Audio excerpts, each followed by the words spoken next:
Hello, whoever you are. This is Tommy from the Factory Reset Podcast. And the following is a children's story that a friend of mine wrote. And this friend chooses to remain anonymous. And this is a very interesting story. It's basically a Christian response to famous stories like Cinderella or Sleeping Beauty or The Little Mermaid.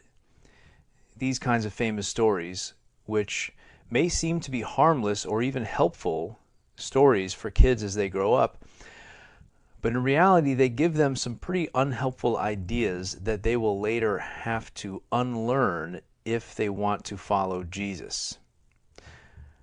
So, this is sort of like an anti-fairy tale. It's very interesting. It is for kids. Maybe not 5 or 6, more like 8, 9, 10. But it's really for everybody. It's just as impactful for the adults who may read it to their kids, maybe more so, as it seeks to get across some pretty deep and important gospel truths that a child can grasp, but which they may not grasp completely until they get older. And so it's for everybody. So I won't say anything else about it. I'm just going to narrate the story. Please feel free to share it with whoever you want to if you feel it's worth listening to. That's all from me. All that follows has been written by my friend with maybe just a few minor edits from me. And I hope you enjoy it. May God bless you. Gloria. The real story of Happily Ever After. Introduction. I wrote this story as a response or alternative to many popular children's stories which present a false hope of life happily ever after. Often, beauty, wealth, or marriage are featured in these stories as the secret to happiness. However, in the realm of reality, everyone will eventually figure out the horrible mistake it is to look to these things as the source of happiness. Some people discover this quickly as beauty fades, wealth is lost, or marriages do not turn out the way everyone hoped they would. Other people will only discover the foolishness of looking for happiness in selfishness when it is too late to do anything about it. I have subtitled this story, The Real Story of Happily Ever After, not because the story of Gloria is a true story, but because it is written to illustrate the true path to happily ever after. Chapter 1. Once upon a time, in a large town in medieval Europe, there lived a poor widow and her 3 daughters. Her daughters' names were Mary, Judith, and Gloria. Ever since her husband had died, this widow was forced to work to feed her family. She had no special skills, and so she took whatever odd jobs she could find. During the planting and harvest seasons, there was usually work. Even then, there was often only just enough money to buy the food they needed. During the winter time, life was much harder.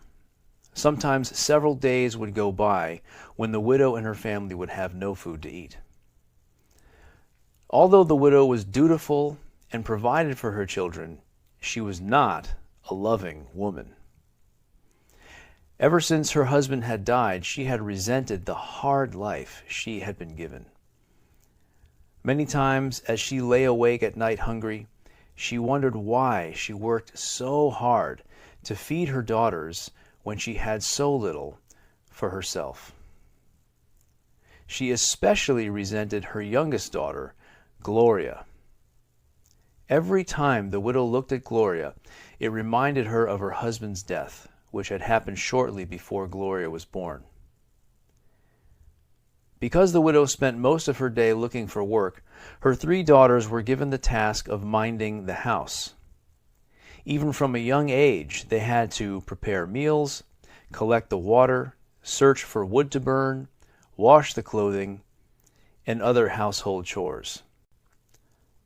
From as young as she could remember, Gloria had spent many hours every day imagining what life would be like if she had been born into one of the wealthy merchant families, or even better, the family of one of the nobility. Whenever a carriage would go by their house, she would rush to the window to see if she could catch a glimpse of the people inside. Long after the carriage had gone out of sight, she would sit by the window and imagine what it would be like to ride in such style. When she did catch sight of one of the wealthy ladies riding in a carriage, she would imagine what it would be like to live like them. To have servants, to do all the work, instead of constantly having hard work to do. To have as much fine food as she could eat instead of having only a little plain food. To wear one of the magnificent dresses she saw the women wearing instead of her own plain and tattered dress. Often her mother would return home at night to find Gloria sitting by the window daydreaming. If Gloria's chores were not done, her mother would fly into a rage and beat her. This made Gloria long all the more to leave her life of poverty. In many ways, Gloria was like the other children, but in one way she was unique. Ever since she was born, Gloria's eyes had been the largest, bluest eyes anyone around could ever remember seeing. This, combined with her fair skin, gave her a striking appearance. Even strangers commented that she was one of the most strangely beautiful children they had ever seen. Her older sisters, jealous of the attention Gloria received, called her Owl Eyes. When they were feeling especially mean, her sisters would dance around her and chant, Owl Eyes, until Gloria would run from the house crying. Many days she wished she could just look like the other children. The winter that Gloria turned 16 was especially hard. The harvest that year had been poor, and there were few people with enough extra food to afford to hire Gloria's mother. One day, when work was especially hard to find, Gloria was given the job of cooking their last bit of flour for supper that night. Because they had no other food in the house, Gloria's mother had gone out again into the town in the evening to try and find some work.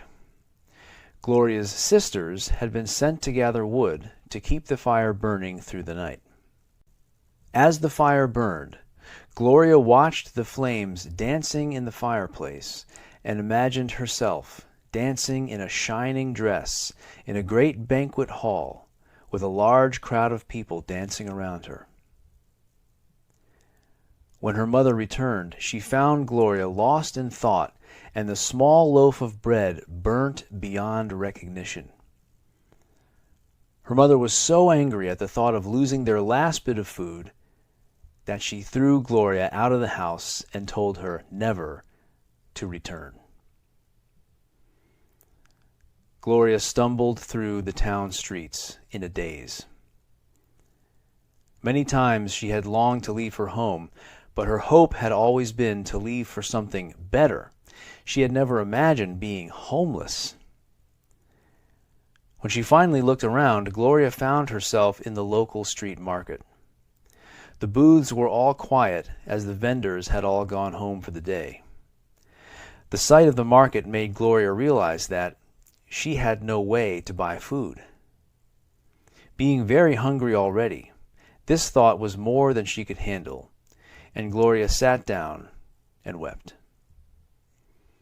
She would have stayed in that spot weeping until morning, but after an hour her shivering distracted her from her crying.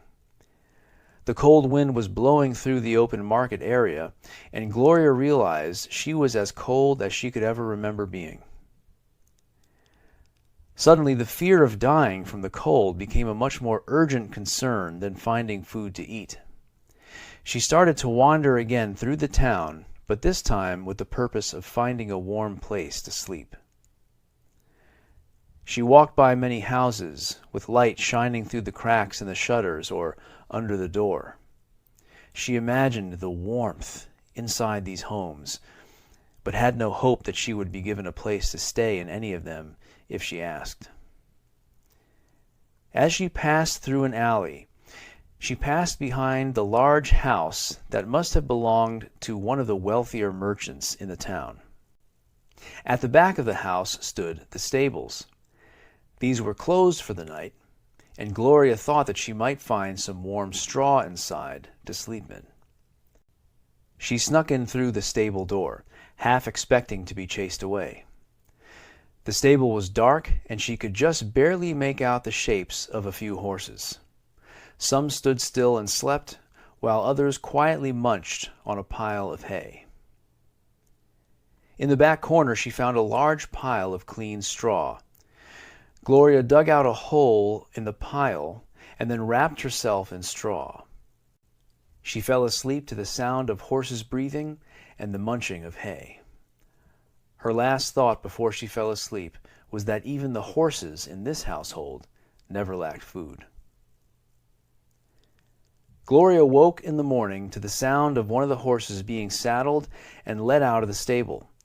Sun was shining into the stable through the windows, which were now wide open. As she heard the horse that had been saddled riding off into the distance, she crept out of the stable into the alley. Gloria's stomach quickly reminded her of her hunger, and her thoughts turned back to the hopelessness of her situation. She realized that if she was going to survive, she would have to rely on the generosity of others. But she had no experience with begging, since her mother had always been too proud to beg. Gloria thought she would start by knocking at the doors of some of the homes of the wealthier merchants. Going around to the front of the house where she had slept during the night, she made her way to the front door. She knocked on the door, and soon it was opened by one of the servants. "Please, do you have some food to spare?" asked Gloria. "Begone, beggar! We don't have time for the likes of you," replied the servant, who quickly slammed the door in her face. The next few homes she tried gave similar results. At one large home, the servant who answered the door took pity on her and went inside to ask the owner of the house if she could give Gloria some food. After a moment, Gloria could hear yelling coming from inside the house, and the servant came hurrying back to the door. "I'm sorry, dear," she said, "but I can't help you." Gloria wandered on from there and again decided to try her luck begging in the market. When she got there, the booths were being set up with produce of various kinds. She sat down at one of the busier entrances to the market and held out her hands, indicating she wanted something from the passers-by. Many of the people who passed by acted as though they didn't even see Gloria. Some people looked at her with pity, but few people stopped to offer help. On occasion, someone would stop and offer her a small bit of food. By the end of the day, she was far from full, but at least she was no longer so hungry. The following days were much the same. At night she would slip unnoticed into the stable where she had slept the first night. Early in the morning she would go to the market and beg. Some evenings she would return to the stable having had enough to eat. Other times she would return hungry. Now and then Gloria would go back to her mother's house and peek in the windows. As bad as her life had been there, she longed to return, especially when she saw her mother and sisters sitting down to dinner together. However, she never dared to face her mother and ask to return. She still vividly recalled the look of hatred and anger that had been on her mother's face that day she had burned their last loaf of bread. Her sense of rejection was so strong that she could not bear to take the chance that she would be treated that way again.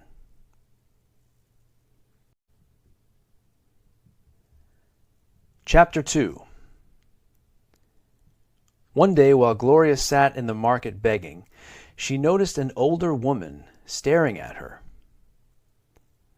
The woman was dressed in the typical clothes of a peasant and had a look of surprise on her face. When the woman noticed that Gloria was staring back at her, she came up to Gloria. "I'm sorry to stare at you like that," said the old woman, "but just last night I saw you in a dream." "Do I know you?" asked Gloria. "No, I've never seen you except in a dream," replied the woman. "Please, tell me your dream," said Gloria.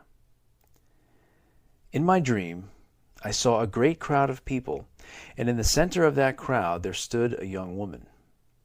I do not recall the faces of those in the crowd, but I am certain the young woman was you.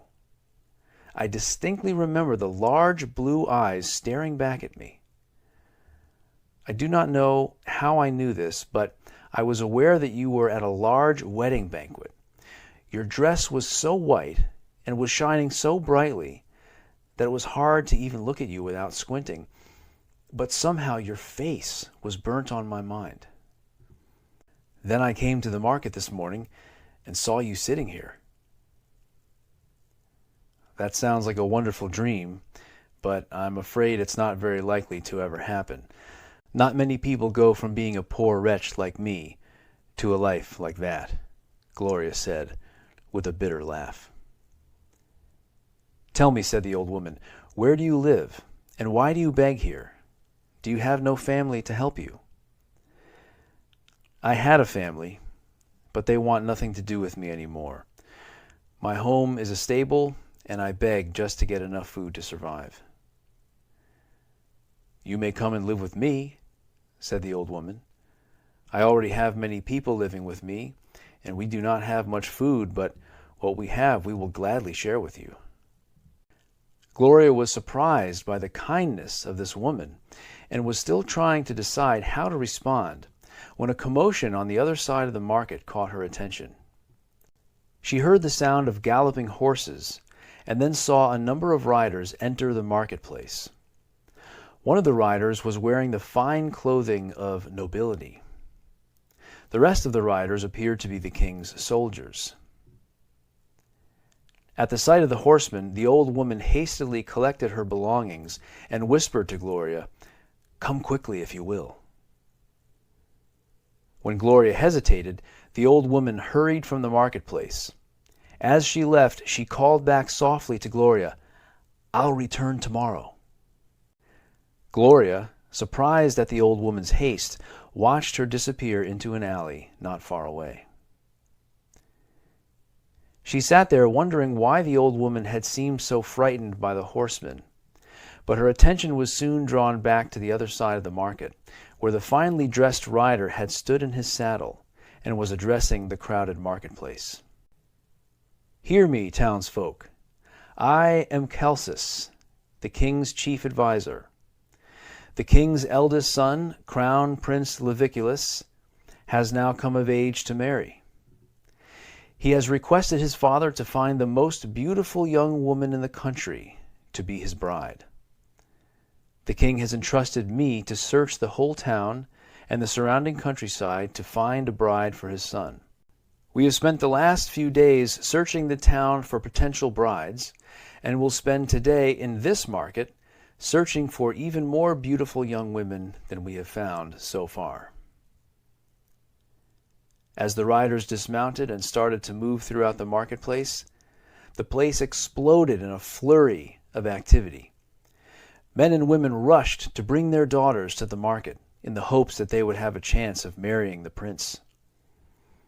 As the news spread, some of the wealthy merchants brought their daughters dressed in fancy gowns and paraded them through the marketplace, making sure to pass in front of the king's adviser. Celsus, who had already visited all the daughters of the surrounding nobility and had seen many young women in the last few days, was not easily impressed and only occasionally gave a second look to one of the many young women now packing the marketplace.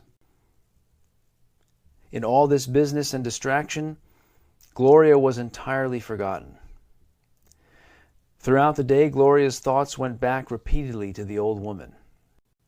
She could tell from her tattered clothes that the old woman was poor. Why had she been so quick to offer Gloria a place to live? Certainly the woman could not easily afford another person to feed.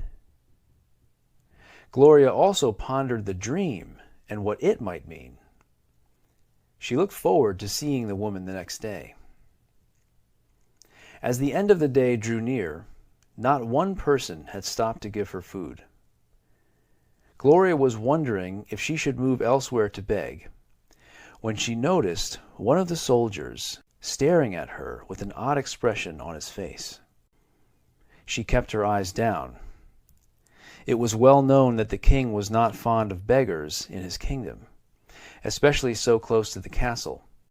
Everyone in the town had heard stories of beggars being mistreated at the hands of the king's soldiers, and Gloria hoped very much not to experience this herself. When she looked up again, the soldier was gone, and Gloria thought it best to slip away before any unwanted attention came her way. As she stood up to leave, the soldier reappeared with Celsus and another man she had not seen before. The soldier pointed in Gloria's direction. Not knowing how to respond, Gloria tried her best to appear as though she belonged. As she watched the two men out of the corner of her eye, she could see them talking intently with each other. Suddenly Celsus called out, "Come here, young woman." Gloria could see that Celsus was looking straight at her. Looking around and seeing that there were no other young women near her, she slowly walked towards the two men and the soldier. She was not sure what to make of this, but she feared the worst. She stopped in front of the men and stood quietly, sure that the men could see her shaking. Celsus stood for a while and looked at Gloria without saying anything. Finally he said, "I have seen many women today, some dressed more richly than I, but I have seen none so beautiful as you. Come with us to the castle, and we will see if Prince Leviculus agrees with me." Gloria was placed on one of the king's horses and rode with Celsus and the others back to the castle. She was taken to a wing of the castle, which was already occupied by a few other young women. Each of them had their own room and servants to attend to their needs. Celsus introduced Gloria to a large old woman named Galena. Galena, who was Prince Leviculus's former nursemaid, had been put in charge of preparing and taking care of the prospective brides for the prince. Galena took Gloria to an empty bedroom and told her to wait there until she returned. Gloria looked around, scarcely able to believe her eyes. In the center of the room was a large bed covered with finely colored linen bed sheets and blankets unlike anything Gloria had ever seen. Around the outside of the room were a variety of beautifully carved pieces of furniture, including several wooden chairs inlaid with gold. Gloria sat down carefully in one of these chairs, afraid that she might break it. In a few minutes, Galena returned with another young woman dressed in the simple dress of a servant. "This is Ancilla," said Galena. "She will be your servant. For the next few weeks she will help me prepare you to go before the prince and see if he will choose you for his bride. I can see from your clothes that you do not come from a family of much wealth, as do the other young women under my care, and so I think we will have much to do to prepare you to meet the prince." Galena stared silently at Gloria for a while, seeming to be deep in thought. After a minute she spoke quietly, as though to herself. "And yet I can see why Celsus brought you here. Perhaps—" She turned and left, still speaking to herself. After Galena left, Gloria was not sure what to say. Everything was new for her. Although she had dreamed about having servants, she had never thought of them as real people. Now she was not sure how to relate to Ancilla. Ancilla, seeming to sense her uneasiness, smiled kindly and asked Gloria if she needed anything. Everything that had been happening seemed so unreal that Gloria had completely forgotten how hungry she was until Ancilla's question reminded her. "I'm very hungry," she told Ancilla. "Is there any chance I could get some food?" "Yes," said Ancilla. "There's always more food than is needed in the castle here. I will get some for you right away." Ancilla left and came back a short while later with a large bowl of soup and a small loaf of bread. Gloria could not remember when the last time was that she had had so much to eat at one time, but she was so hungry that she quickly finished all the food. Ancilla sat there silently while Gloria ate. When she had finished the food, Ancilla asked if she wanted any more. Gloria had to think for a moment.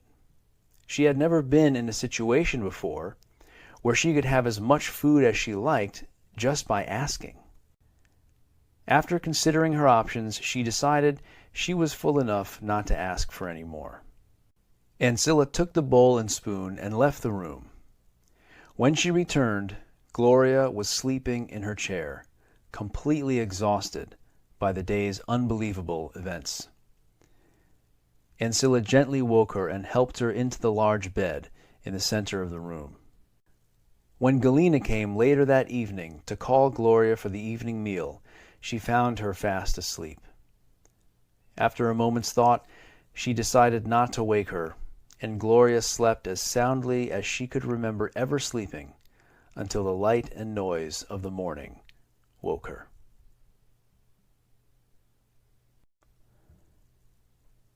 Chapter 3. The next several weeks passed like a dream. Much of the days were spent in preparing to meet the prince. Gloria had much to learn about what was expected of a woman of nobility living in the palace. Her days were spent with the tailor, having dresses made, learning how to speak and behave as a lady of the court, and even how to walk and move in a dignified fashion. Everything was new to Gloria, and she felt that she was having to work twice as hard as the other young women. Galena saw this too and gave extra attention to Gloria. One thing that concerned Galena about Gloria was how thin she was compared to the other young women. After her old clothes had been thrown away and the dirt scrubbed off her body, her thinness gave her away as someone who had not come from a life of abundance. In those days, being fat was considered more beautiful than being thin. Galena often encouraged Gloria to eat more at meal times, and before long she started to look more like the other young women. Gloria's evenings were spent learning how to dance, something that the other young women already did with ease. With all of this training, Gloria rarely had time to herself. When she did have time, she would stay in her room trying to take in everything that was happening. Even in her childhood dreams, she had never imagined so luxurious a life as she now lived. Her soft mattress and luxurious sheets were much more comfortable than the straw mat and rough blanket she had been used to at home. Each meal was like a banquet to her, with wonderful new foods to try. She had always dreamed of the fancy clothes and life of ease that wealth brings, but she had never imagined having someone to dress her in the morning and undress her at night. It seemed that Ancilla was always there when Gloria wanted something or needed help. Usually Gloria was caught up in the excitement of the experience, but at times she would feel lonely. At these times she took much comfort in having Ancilla around. Ancilla always had a kind word or a smile. In the busy pace of life and the newness of the experience, Ancilla was the one thing that was always the same. She was always ready to listen when Gloria needed to express her feelings. A few times Ancilla would sit with Gloria and ask her questions about her life before living in the castle. Once when they were sitting and talking, Galena came into the room and sent Ancilla out. "Gloria, you must learn to live like a princess," she scolded her harshly. "If you marry the prince, you will have many friends in the court. Your servants will be there to do your bidding, but not to be your friends. You are above that now." From that time on, Gloria kept to herself and did not speak any more to Ancilla than she had to. Even still, Ancilla was always ready with a happy smile. Gloria longed to have Ancilla as a friend, but was too afraid of Galena to go against her wishes. As the weeks went on, she found some friendship with the other young women who were also in her situation. There was always an unspoken tension between them, because they knew that the prince would only choose one of them to be his bride. However, they still had much in common, and they became better friends as time went on. With this, Gloria soon lost interest in her friendship with Ancilla, and learned to just call on her when she wanted something. Finally, after much preparation, the day came when the prince would choose his new bride from the young women. Each of them was dressed in the finest dress that had been prepared for them, and their hair was carefully arranged. They each were scented with expensive perfume, and each wore beautiful jewelry. This was a busy day in the palace.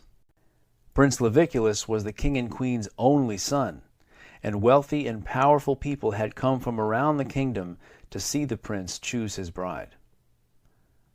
Normally, the wife of a prince was chosen by his father from among the nobility or from among the royal family of a nearby kingdom. The idea of the prince choosing his own bride, and especially choosing based only on beauty, was strange to the people in the kingdom, and many of them came to see what would happen and who would be chosen. The displaying of the young women was to be done in the throne room, to accommodate all the visitors who had come to see the event. The visitors and members of the court lined the main aisle. The young women who were to be presented to the prince were instructed to walk down the main aisle, up to the thrones, and then turn to the side and leave by a side exit. Each of the young women, there were 6 in total, walked in turn down the aisle. They were all very nervous, since they knew what was at stake. However, they had all spent many hours training for this moment, and it paid off. Each of them walked in a stately and dignified manner down the aisle. There were nods of approval throughout the crowd as each young woman passed by.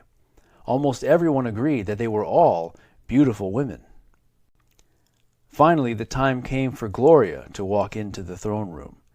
Galena had specifically chosen her to be the last to walk before the prince. As Gloria stood about to enter the throne room, she felt like she was in a dream. In all of her dreaming as a child, she had never imagined anything like this. Finally, after what seemed like hours, Galena motioned to her to step through the doors into the throne room. As Gloria stepped into the room, she caught her breath. She had become used to luxury over the weeks that she had lived in the palace, but she had not yet seen a room so beautifully decorated as this room. She had not expected to walk in before so many people. For a moment she paused, but then her training took hold, and she continued down the aisle in as stately a fashion as those before her. Shortly after she entered the room, a murmur could be heard among the crowd. People whispered, "Surely she is the most beautiful woman I've seen. Do you think the prince will choose her? Certainly he must." Up to this point, Prince Leviculus had been somewhat disappointed by the young women. Certainly they were all beautiful, but no more beautiful than many other women he had seen in courts he had visited. As Gloria approached his throne, he stood to get a better look. Partly this was a response to the murmuring of the crowd, which had not gone unnoticed by the prince. but in part it was out of surprise. The prince was certain that he had never seen anyone so beautiful. As Leviculus rose, Gloria stopped in surprise. For a second she lost her composure and looked up at the prince. Momentarily their gaze met, and she noticed two things. First, she noticed that the prince was a handsome young man. Second, she noticed that he looked mesmerized. She quickly caught herself and lowered her gaze and started walking again. As she left the throne room, she noticed herself starting to shake. As Gloria kept walking, she joined up with the other young women who had just walked before the prince. They all looked as nervous as she felt. As they stood there, they heard loud cheering from the audience in the throne room. What they did not know was that the prince had just announced that Gloria would be his new wife. The crowd gathered in the throne room were enjoying the whole process, and most of them agreed that Gloria was the most beautiful of the young women. When the prince announced his intentions, the onlookers gave cheers of approval. As the cheers were dying down, Galena hurried into the room. She stopped in front of the group of young women and announced, "Gloria has been chosen as the prince's new bride." She ushered Gloria into the throne room, leaving a stunned and sad group behind. As Gloria entered, the crowd again started to cheer and yell, "Long live the new princess!" Galena led Gloria up to the thrones. The king stood and motioned the crowd to be quiet. The king asked, "Young woman, what is your name?" Gloria told the king her name. "I would like to announce the marriage of my son, Prince Leviculus, and Gloria in 1 week's time," the king told the crowd. As Gloria left the room to the sound of cheering, she was stunned. Since she had been brought to the castle, she had not allowed herself to give much thought to what life as a princess would be like, since she had feared she would not be chosen. Now, she could not help but wonder what it would be like to live happily ever after in the castle with the prince. That evening, as Gloria was in her room thinking, a messenger came to tell her that the prince wished to know what she would like as a wedding gift. Gloria, who was already overwhelmed by the luxury of her new life in the castle, could not think of what to ask for from the prince. For a long time, Gloria sat and thought about her request. After a while, her mind turned to what her new life in the castle would be like. She realized that she did not yet know anyone that she would spend the rest of her life with.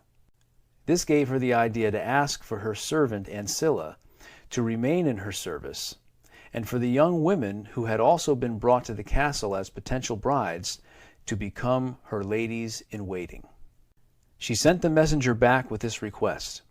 He returned a while later saying that the prince would be happy to grant her request if the young women who he had not chosen would consent to this. Chapter 4. The next week was one of the busiest that there had been in the castle for some time. Merchants hurried in and out of the castle, bringing food, decorations, and many other items needed to host the many people who would be staying at the castle for the wedding. The kitchen bustled with activity as the servants prepared for the largest feast there had been at the castle in years. Finally, the day for the wedding came. Gloria, who had hardly slept that night, was woken before sunrise by her servant Ancilla. It took hours for a group of servants, under the direction of Galena, to dress Gloria in her wedding dress, arrange her hair, and adorn her in jewels. The wedding was held in the castle chapel, and attended by as many of the surrounding nobility as could be fit into the small chapel room. The castle priest performed the marriage ceremony along with a mass. When the ceremony came to a close, Gloria was whisked away in a daze to prepare for the evening feast. The tailor who had made the wedding dress, which had been admired by all, had put his greatest effort into the dress that Gloria would wear to the feast and dance that evening. The wedding dress had been made of a pure white fabric with beautiful white embroidery on it. For the dress for the feast, the tailor and his assistants had spent many hours stitching jewels into the fabric so that no matter what angle the dress was viewed from, it seemed to sparkle and shimmer. The wedding ceremony had been dutifully attended by those who were invited, but what everyone was really looking forward to was the feast. The dullness of the ceremony was tolerated out of respect for tradition, but the wedding feast was where the fun would be. When the time came for the feast to begin, all the guests were assembled in the great hall, which had been lined with tables. The king and the queen entered and took their seats at the head table. The king stood and spoke to the crowd. "Lords and ladies, I am overjoyed to present to you my son, Crown Prince Leviculus, and his bride, Gloria." Gloria, who had been waiting in the wings with Leviculus, was then led by him into the hall. There was much cheering at the announcement, but as Gloria stepped into the room, many people stopped cheering and gasped at her beauty.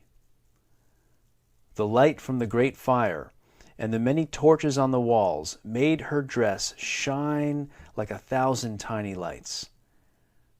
Gloria was overwhelmed by the large number of people gathered for the feast. She suddenly remembered the dream that the old lady in the market had told her. Gloria smiled, wondering where that old lady was now, and wondering what she would say if she could see her right then, like she had seen Gloria in her dream. It almost felt like this was a dream, and she could hardly make herself believe that what was happening to her was real, as it was far beyond even her most fantastic dreams as a child. Prince Leviculus led Gloria to the head table, where they were seated next to the king and queen. The food and drink were now brought out by a large number of servants. Gloria was sure she had never seen so much food in her life.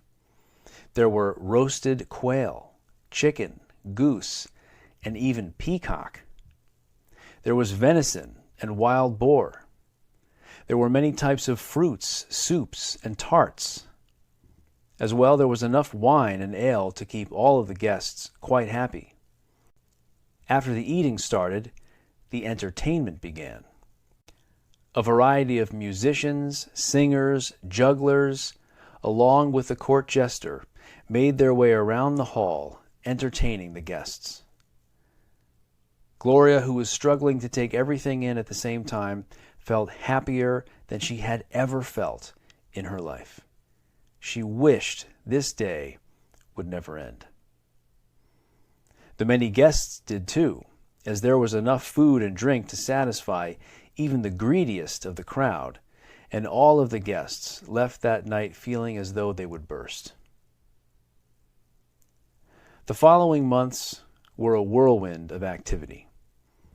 When Gloria was not attending some social function in the castle, the prince was often taking her to feasts and dances held by the nobility of surrounding kingdoms. She would ride to these events in a beautiful carriage with gold trim and the king's flag flying from the top. They would ride surrounded by a number of the castle guards for protection. Gloria never imagined traveling in such grand style. At these events that Gloria and the prince attended, she was always popular. Her unusual beauty and her shimmering dress ensured that she was always getting attention wherever she went. A number of the women among the nobility and rich merchants of the surrounding areas paid large sums to have dresses like Gloria's made. However, none of them, even with a variety of jewelry and facial powders and paints, could compete with her unusual beauty. When Gloria wasn't engaged in formal social activities, she always had her ladies-in-waiting to socialize with. All except one of the original contestants for the marriage to the prince had agreed to live with Gloria in the castle. The five of them became better friends as time went on, and always had some joke or gossip to talk about. Having grown up with the quiet but busy life of a peasant, Gloria found it hard at times to adjust to an idle life with so much social activity. At times, when she was able, she retreated into a corner of her room to stare out the window, lost in thought. She occasionally wondered why, if this were living happily ever after, she did not feel more content. Certainly her life was more pleasant than it had ever been. The food and drink were always delicious, often with some new dish to try that she had never had before. There were constantly wonderful feasts with plenty of amusement and merrymaking. The prince doted on her and often gave her gifts of jewelry and fine perfumes. She really had nothing to worry about. The castle and knights protected her from dangers from without. Servants took care of all of her daily needs and wants. When she felt alone, her ladies-in-waiting were always there to laugh and talk with her. Yet still, she felt as though something was missing.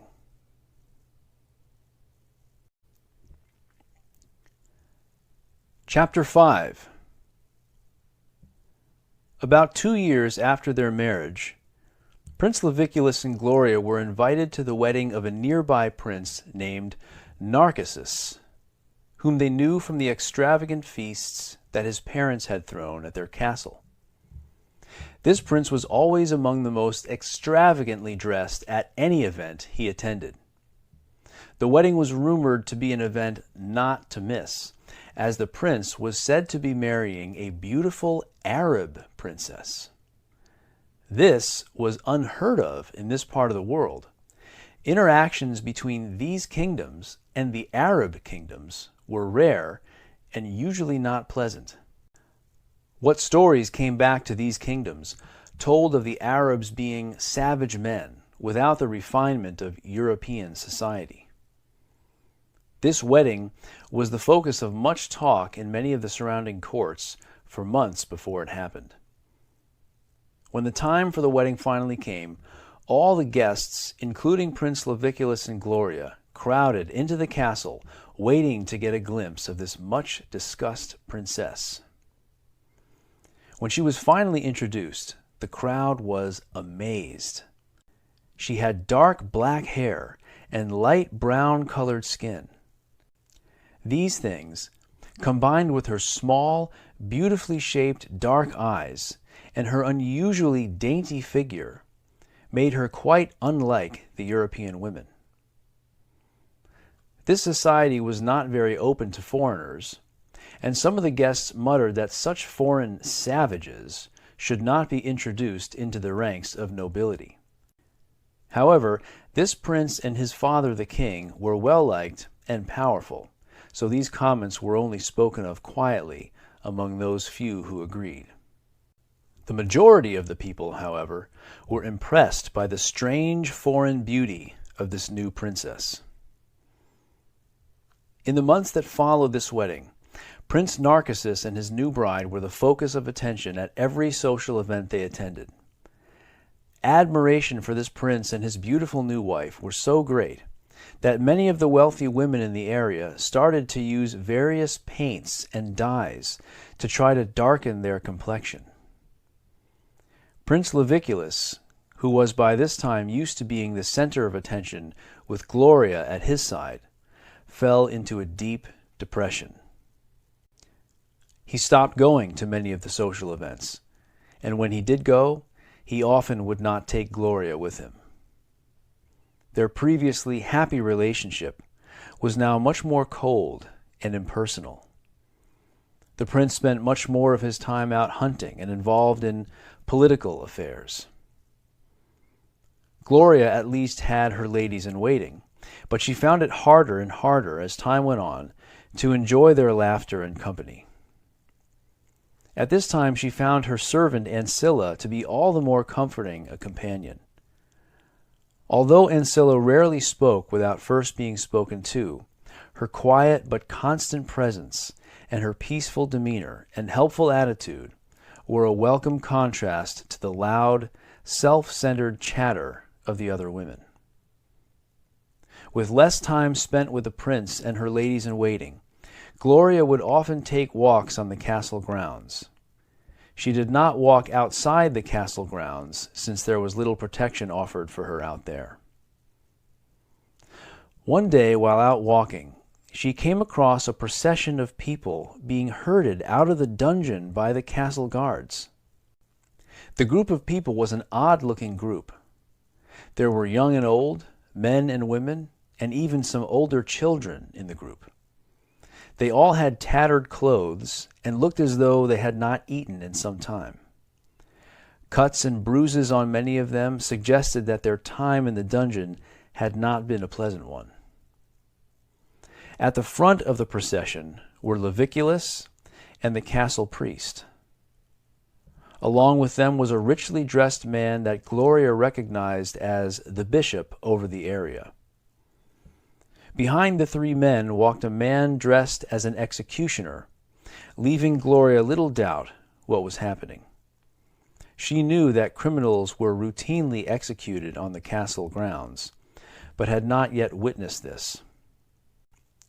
She followed this group, wanting to know what would happen, and wondering all the time what such a harmless-looking group could possibly have done to deserve execution. Shortly they came to a spot where a large crowd was gathered. Many people from the surrounding town were there, and she recognized some of them from various events at the castle. The king was already seated on a makeshift throne that had been set up on the lawn, and he was surrounded by heavily armed castle guards. Castle guards and servants were hurriedly building a number of wood piles around a row of large wooden posts. When the group had been brought before the king, the bishop sat in the empty seat next to the king. He motioned to the crowd to be quiet and addressed them. The criminals standing before you today are guilty of spreading dangerous heresies. They have rebelled against the authority of the king and the church. We have shown great patience and given them many weeks to repent of their crimes, but they have refused to do so. We gather here today so that an example can be made of what the king does with such wicked people. The king turned to the ragged band of criminals and said, I am a merciful king, and I do not desire to have you burned today. If you will just recant your wicked heresies and swear allegiance to me and to the Pope, I will gladly pardon you. As the group stood calmly in front of the king, an older man stepped out from the group and addressed him. King, we respect you and pray for you daily, as we know God has placed you in your position of power. However, when you ask us to choose between obeying you and obeying our true King, Jesus, we can make no other choice than what we have already made. Then you stand condemned by your own words, replied the king. Proceed with the execution. The guards began to lead the condemned people to the posts and tie them in place with ropes. Gloria, who had been watching in a bit of a daze up to that point, suddenly realized that she recognized one of the people about to be executed as the old woman who had offered to help her in the marketplace so long ago. She looked as though she had aged many years since then, and was even thinner, but there could be no doubt it was the same woman. Gloria, now awoken out of her complacency, rushed over to Leviculus, who had up to this point not noticed that she was there. She grabbed his arm and whispered to him, Leviculus, What have these people done to deserve such a death?" Leviculus was not only surprised to see Gloria there, but somewhat taken aback by the urgency in her voice. After a moment's thought, he replied, "You have heard their charges already, and that they even now have refused to swear allegiance to my father and to the Pope." "But do they deserve death for this?" asked Gloria. "Should such rebels be allowed to spread in our kingdom? How long would it be before every peasant in the kingdom would throw off the authority of the king and the church? It could lead to anarchy in the streets and a great exodus from the church. Then how could the kingdom survive without anyone to guide it?" "I cannot believe that such simple people could really be so dangerous," said Gloria. "Do you think you know more about how to rule a kingdom than my father?" asked the prince with annoyance. "Or do you suppose that you know more about the protection of the church than the bishop himself? This is none of your business. Leave me be." At this, the prince walked away, leaving Gloria stunned and confused. By this time, most of the people to be executed were tied to posts and were singing together a song of praise that Gloria had never heard before. The words of the song were these: "Salvation belong to our God who sits on the throne, and to the Lamb." On hearing this, the king ordered the piles of wood to be lit and the prisoners burned. Gloria stood there, wondering how people could sing at such a time as this. As she was standing there, she glanced at the old woman from the marketplace, and their eyes met. The old woman smiled at Gloria, and then turned her eyes upward. At this, Gloria decided she could no longer watch, and started to hurry back to the castle. As the songs of those being burned followed after Gloria, she could hear the loud voice of the castle priest shouting, "This is what will happen to anyone who dares to rebel against the king and against those whom God has appointed to guard his holy church."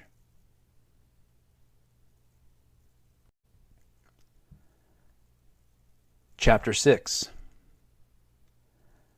The following weeks were difficult for Gloria. She was still unsettled by the burning of the heretics she had witnessed. She could not get the face of the old woman smiling at her out of her mind. The whole thing still made no sense to her. As well, her previously somewhat cold relationship with the prince was now strained almost to the breaking point. He no longer would even look her in the eye. Though they still sat at the same table together at meals in the castle, the prince would not talk with Gloria, except as was necessary. Gloria spent many hours in her room, lost in thought. During this time she noticed that her servant Ancilla seemed more sad and much thinner than she had been before. Gloria wondered why this was, since there was always plenty of food in the castle, even for the servants. She started watching Ancilla more closely, and noticed she would often disappear during the meals and acted very odd around these times, as though someone might be watching her. Gloria decided one day to follow Ancilla when she disappeared during a meal.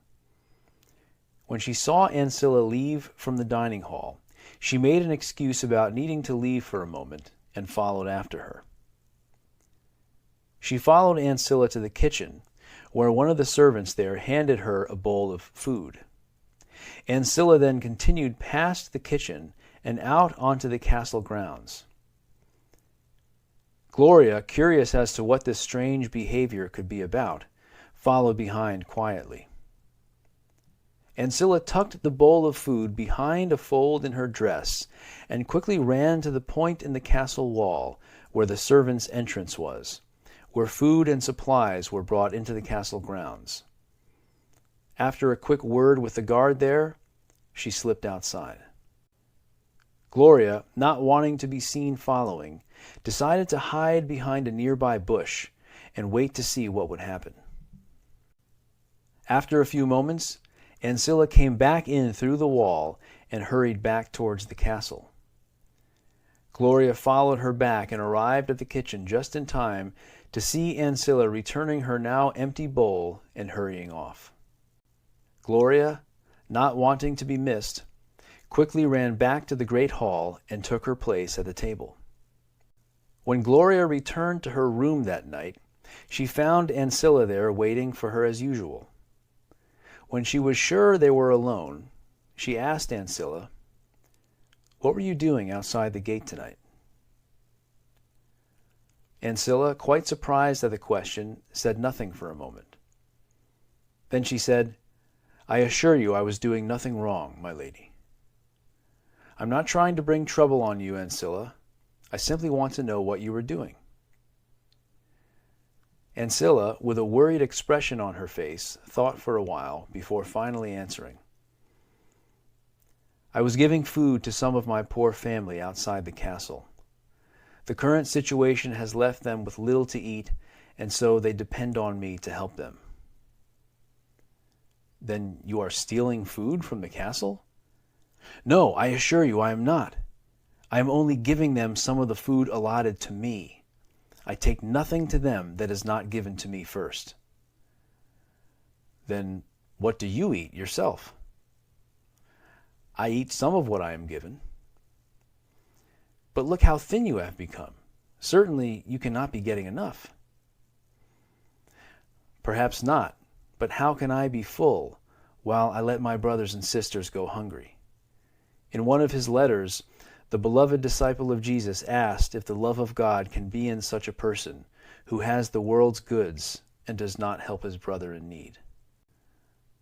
"Well, why do you not ask for help for them instead of starving yourself?" "From whom, my lady? Who in this castle with the means to help is not already aware of the great need in this town? If they do not help, even though they know the need, why would they act differently because a simple servant asks them to? If the words of our blessed Lord in Scripture, that whatever you have done to the least of these brothers of mine you have done to me, are not sufficient, nothing I can say will compel them." Gloria felt somewhat ashamed that she had not once thought of the needs of the poor while living here in the castle. She felt even more so given the life from which she had come. After a moment of consideration, she assured Ancilla that she would do what she could to help. "Thank you, my lady," Ancilla replied. Gloria lay awake for a long while that night. Although she felt good that she had offered to help, the whole conversation disturbed her. She had grown used to thinking of Ancilla as nothing more than a simple servant. To hear her speak so confidently and boldly, and to display knowledge of the Scriptures, seemed out of place for a person of such a low position. What bothered her the most was her feelings that she had neglected something important. She had always thought of herself as a good Christian. From her childhood, she had been faithful in attending Mass regularly at the cathedral in the town. Since she had come to live in the castle, she had gone almost daily for Mass in the castle chapel. She prayed as often as she thought to. She had usually listened with interest to the priest on occasions when he taught from Scripture, but had never heard anything like what Ancilla had said. Gloria wondered why, if such strong words were in Scripture, she had never heard them spoken of. The next day, Gloria resolved to keep her word and seek to help Ancilla's family. Even though her relationship with the prince was very strained, she worked up the nerve to speak with him about the need. While they were sitting together at the evening meal, Gloria whispered to Leviculus, "I would like to request your help with providing for some needy people in the town." The prince, who was not at all a generous person, looked with disgust at Gloria and said, "If people are needy, they should work to provide for their own needs." Gloria had not considered the possible objections Leviculus might make to her request, as she naively assumed that so rich a person would have no problem giving a little bit to the poor. After a moment's thought and remembering her life before coming to the castle, she replied, "I'm sure they are trying to provide as best they can." Leviculus, now getting somewhat irritated by the conversation, snapped back, "Are you saying that my father has not provided a kingdom in which people can provide for themselves?" Gloria, feeling somewhat trapped by the question, stammered back, I don't know." "You shouldn't speak about things you don't understand," Leviculus replied with a tone of finality. He then turned away from Gloria and made it clear the conversation was over. Gloria was not sure what to say to Ancilla. When she had offered to help, she had not considered the possibility that she would not be able to do so. When she got back to her room, she could not even look Ancilla in the eyes. Gloria, not wanting to talk, went to bed immediately. She lay awake for a long time with her mind full of a mixture of confusion, sadness, and embarrassment. For the first time since she had come to live in the castle, Gloria started to feel like she was a prisoner in the castle. Ever since her relationship with Leviculus had started to be so strained, Gloria had stopped feeling like she was going to live happily ever after. However, now, the reality of her situation started to become more clear to her. Not only could she not leave the castle, but now she realized that she did not even have the freedom to give food to a needy person. At times, she had considerable freedom in how she used her time. However, her place in the royal family made for a lot of constraints on what she could and could not do.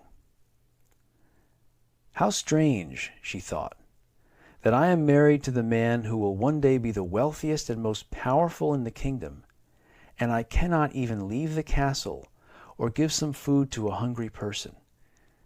Even my poor mother could give a bowl of food to a hungry person." At first, after marrying Leviculus, she had been amazed at the thought that she would one day be queen of the whole kingdom. Now she felt like a caged animal. The thought of her inability to do even something as simple as giving food to the hungry reminded Gloria of the sacrifice that Ancilla was making to give away even her own meals. Something in Gloria's conscience bothered her greatly, but she tried to put it out of her mind. She did not feel ready for the level of selflessness she saw in Ancilla, but she could not deny it was a noble thing that Ancilla was doing. Eventually, sleep overtook Gloria, but the rest of the night was full of troubled dreams. Chapter 7. The following day was Sunday, and after breakfast Gloria prepared herself to attend Mass in the palace chapel. The castle priest held Mass every day in the chapel, but Sunday was a special day. Generally, the whole court attended on Sundays, and in addition to the familiar pattern of the Mass, which was held every day, the priest would prepare a talk on a topic from the Scriptures at the Sunday Mass. Gloria usually listened to these talks attentively. This week, her mind was distracted by all the thoughts and emotions she had had in the night. She went through the various parts of the Mass just by force of habit, but her mind was elsewhere. However, when the priest started to share thoughts from the Scriptures, Gloria pushed her thoughts aside and tried her best to pay careful attention. The priest spoke from Paul's first letter to the Corinthians. The text he spoke from was this: "For you see your calling, brothers, that not many are wise according to the flesh, not many mighty, and not many noble. But God chose the foolish things of the world, that he might put to shame those who are wise. God chose the weak things of the world, that he might put to shame the things that are strong. God chose the lowly things of the world, and the things that are despised, and the things that don't exist, that he might bring to nothing the things that exist, that no flesh should boast before God. As usual, the priest spoke very eloquently. Those in attendance, at least the ones who were not sleeping during his talk, nodded approvingly as he forcefully made each of his points. Gloria could not deny that the priest's points were well thought out and well stated. However, something troubled her about his talk and the text he was reading from. As Gloria looked around the room, the thought came to her that here are all these fashionable and cultivated people, the wealthy and powerful. Was it not strange to read this passage to such a group of people? The more Gloria thought about it, the more comical the whole thing seemed to her. Suddenly, without any warning, a laugh sprang up out of Gloria. It surprised Gloria, but it surprised some of the others even more. The priest, who normally spoke with great confidence, stopped and looked up with a troubled expression on his face. A number of others turned in surprise to see where the laugh had come from. Leviculus, who was sitting next to Gloria, turned to her with a scowl that made it very clear that Gloria's behavior was not appreciated. It was not that Leviculus was opposed to laughing. In fact, merrymaking and amusement was about all Leviculus did seem interested in. However, in the chapel, everyone was expected to be serious, and Leviculus's sense of duty was strong enough to keep his desire for amusement under check in such situations. Gloria hung her head in shame at the stir she had caused. The priest, after a moment of awkward silence, continued with his talk. Nothing was said afterward about the unusual outburst. However, Gloria could not shake the feeling that something was very wrong. Was it really true that Paul himself had taught that God had chosen those who were lowly and despised? What did that mean for those who were looked up to by everyone? Did not everyone know that the wealthy and powerful were the ones who had God's favor? Gloria was not sure what to think. She knew the priest was a well-educated and intelligent man. Surely he knew what the scriptures meant. And yet the meaning of Paul's words seemed so plain and clear. These thoughts troubled Gloria throughout the rest of the day. That evening Ancilla noticed her troubled look and asked her if anything was the matter. Gloria was not sure if this was something she should discuss with a servant. However, she did not know anyone else that she could discuss it with. Her relationship with Leviculus was strained to the point that any conversation was awkward, and even at the best of times, religious conversation was not something that seemed to interest Leviculus. Her ladies-in-waiting were always there to talk, but something made Gloria nervous about bringing up such a topic with them. Their conversations were rarely serious, and topics of a religious nature were especially rare.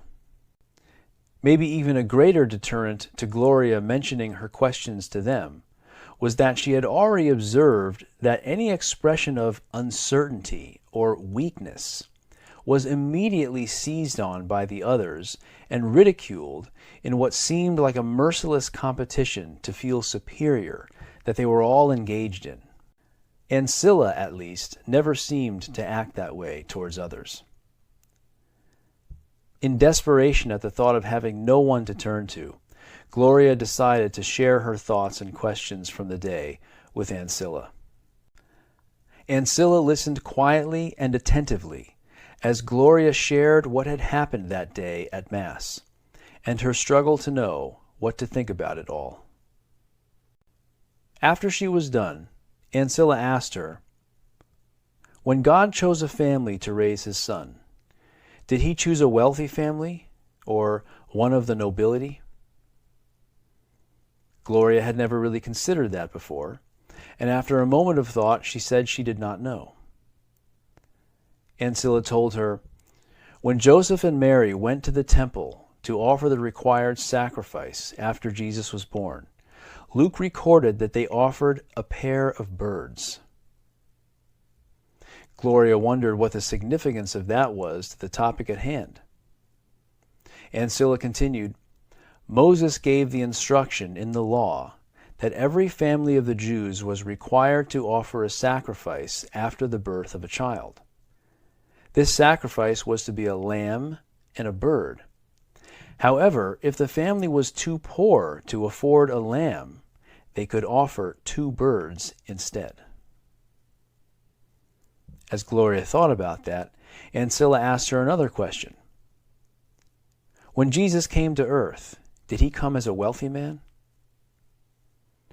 Gloria had to admit she had never considered that before either. Ancilla told her about the man who wanted to follow Jesus, to whom Jesus had replied, "The foxes have holes and the birds of the sky have nests, but the Son of Man has no place to lay his head." "Consider," said Ancilla, "what is it that the world most admires? Is it not the one who is the most wealthy, is the most powerful, or is the most beautiful? Yet the prophet Isaiah said this about the Christ: 'He has no good looks or majesty. When we see him, there is no beauty that we should desire him. He was despised and rejected by men, a man of suffering and acquainted with disease. He was despised as one from whom men hide their face, and we did not respect him.'" As Gloria considered what Ancilla had been saying, she could not help but ask aloud the questions that were on her mind. Was the castle priest not aware of these things? Was he not an expert in the Scriptures? Why would he not mention them when speaking on Paul's words about the lowly? The questions were not really intended for Ancilla to answer, but she took the opportunity to answer with a question. "What do you think would happen to the castle priest if he were to preach to the king and the other nobility that God's chosen people are mostly made up of the lowly, and that those who the world looks up to are rarely included?" Gloria had to admit, at least in her own thoughts, that what Ancilla was saying made sense. However, she was too afraid of the consequences of what she was saying to keep talking about it. And so Gloria ended the conversation by making an excuse about needing to go to bed. As she lay there in bed, she could not stop these questions from running through her mind. What if Ancilla was right? What if the priest was not giving a correct picture of Christianity? Was he not the approved representative of the church? Surely the whole church was not wrong about Christianity. Gloria had always thought of herself as a good Christian. She attended Mass regularly. She never stole, lied, or cheated anyone. She certainly had never murdered anyone. Everyone around her seemed to think she was a good Christian. The priest had certainly never warned her that she might not be a good Christian. However, now all these thoughts were starting to bring doubts to her mind. Gloria's sleep that night was disturbed by these thoughts and the emotions surrounding them. She could hardly bear to even think about what some of these thoughts could cost her. At one point in the night, she suddenly awoke from a disturbing dream. She sat up in bed with her heart pounding. The picture of her dream was still as clear on her mind as if it had actually happened. In her dream, Gloria was standing, watching the band of people she had seen executed on the palace grounds not long before. Everything about the dream was the same as she remembered it, except for one thing. When Gloria looked around at the people tied to the stakes, she looked over to where the old woman was who had smiled at her. But instead of seeing the old woman's face, she saw her own face staring back at her, with the same kind smile that the old woman had given her. That is when she had been startled awake. The thought of being burned alive horrified Gloria. Even though her life in the palace was not very happy at that moment, she could not imagine the suffering of being burned to death. It still bothered her to think about the old woman who had smiled at her. She could not understand how someone could smile while facing such a horrible death.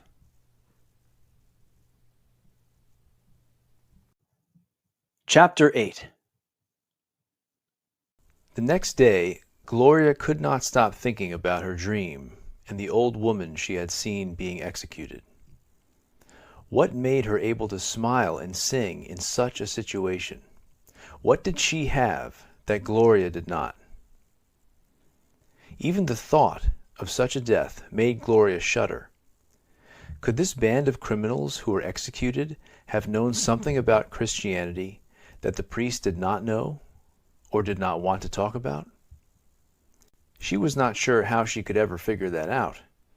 She was not a priest and had no chance of getting a religious education like he had, and the people she saw executed were all dead, so there was no way she could ask them. At times when Gloria had been especially troubled or worried by something, she would go to the chapel to pray. Other than when Mass was being held there, it was always quiet.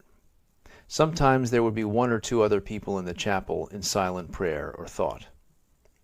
Now, with all that was troubling Gloria, she decided to go again to the chapel to pray in hopes that peace would come back to her. As she knelt in front of the altar in the chapel, she prayed a simple but sincere prayer. God in heaven, if there's anything you want me to know or want me to change, will you show it to me? Prayer had never been a regular thing for Gloria. However, as far back as she could remember, she would pray when she did not know what else to do. As a girl, her prayers were often requests for help because of the poverty of her family or difficulties she had with her mother or sisters. In the castle, she prayed at times for help with conflicts with Leviculus. Now, for the first time in her life, she was praying for what God wanted, rather than what she wanted. For a long time she stayed there in silence. While she knelt there, a question came into her mind. How much are you willing to suffer? The question startled her, and she wondered where it had come from. Was that from her own mind, or had God asked her that question? Gloria could not recall ever hearing the priest talk about hearing from God directly. The priest did often emphasize that if people listened to him, they were hearing from God. Gloria wondered how she would even know if she had heard from God. After a while longer of kneeling there in silence, Gloria decided to return to her room. As she rose and started walking out of the room, she noticed the large Bible on the stand in the corner where the priest had left it. Suddenly a thought occurred to her. The priest said that the Scriptures were the words of God. Why could she not read them for herself and see if they could answer her questions? Since Gloria had been living at the castle, reading lessons had been something offered to her. The castle priest had been assigned the job of teaching her, as he was the most educated person in the castle. Gloria had had little motivation to learn to read, as there was not anything she could think of that she had wanted to read. Because of this, she often put off the lessons or made excuses to get out of them. However, over time she had made some progress, although not enough to be able to read independently. Sometimes the priest had Gloria try to read a passage from the Bible. More often they practiced reading the catechism or the writings of a poet or philosopher. Now, Gloria was motivated to learn to read. The priest was surprised by her new enthusiasm to learn, but he dutifully taught her the lessons. He knew it would be a strange thing to have a queen who could not read, and he supposed it was better that Gloria was a little over-enthusiastic than that she never learned to read at all. Gloria still longed to know if the question she had heard in her mind was from God or not, and she was troubled that she did not know if she could expect to hear from God. Eventually, this question bothered her enough that she got the courage to ask the priest a question during one of their reading lessons. She asked him, "If God approves of us, will He ever speak to us?" She tried to ask it in a way that did not reveal the great anguish she had because of this question. The priest was a perceptive man and sensed doubts behind Gloria's question. He was very aware of the political situation in the castle, and he knew a queen who had doubts, especially if they extended to the state church, could make problems for him. He thought for a moment about how to answer Gloria and opened the Bible to the letter to the Hebrews.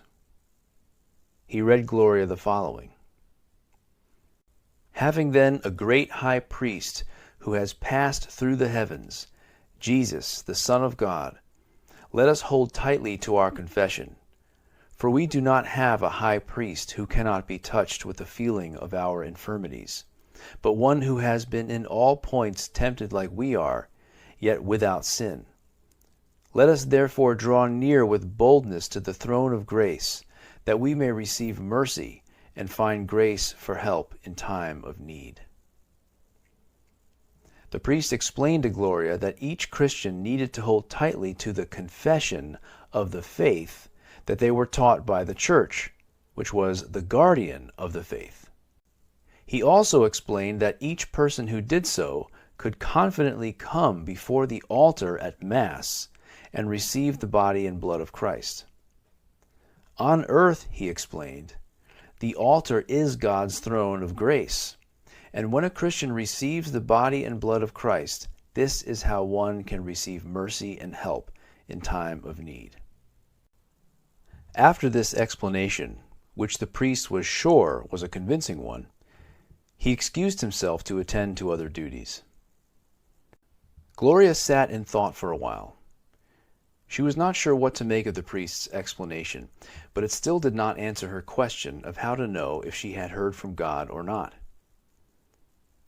While she was sitting there, her eyes settled on some words on the open Bible in front of her. She slowly read the words. "Today, if you hear His voice, do not harden your hearts." She read the words over again and sat thinking about them for a while. Finally, she decided that whether she knew for sure or not if the question she had heard was from God, she was going to ensure that her heart was ready to accept whatever God would say. She did not want to ignore this warning and have a hard heart.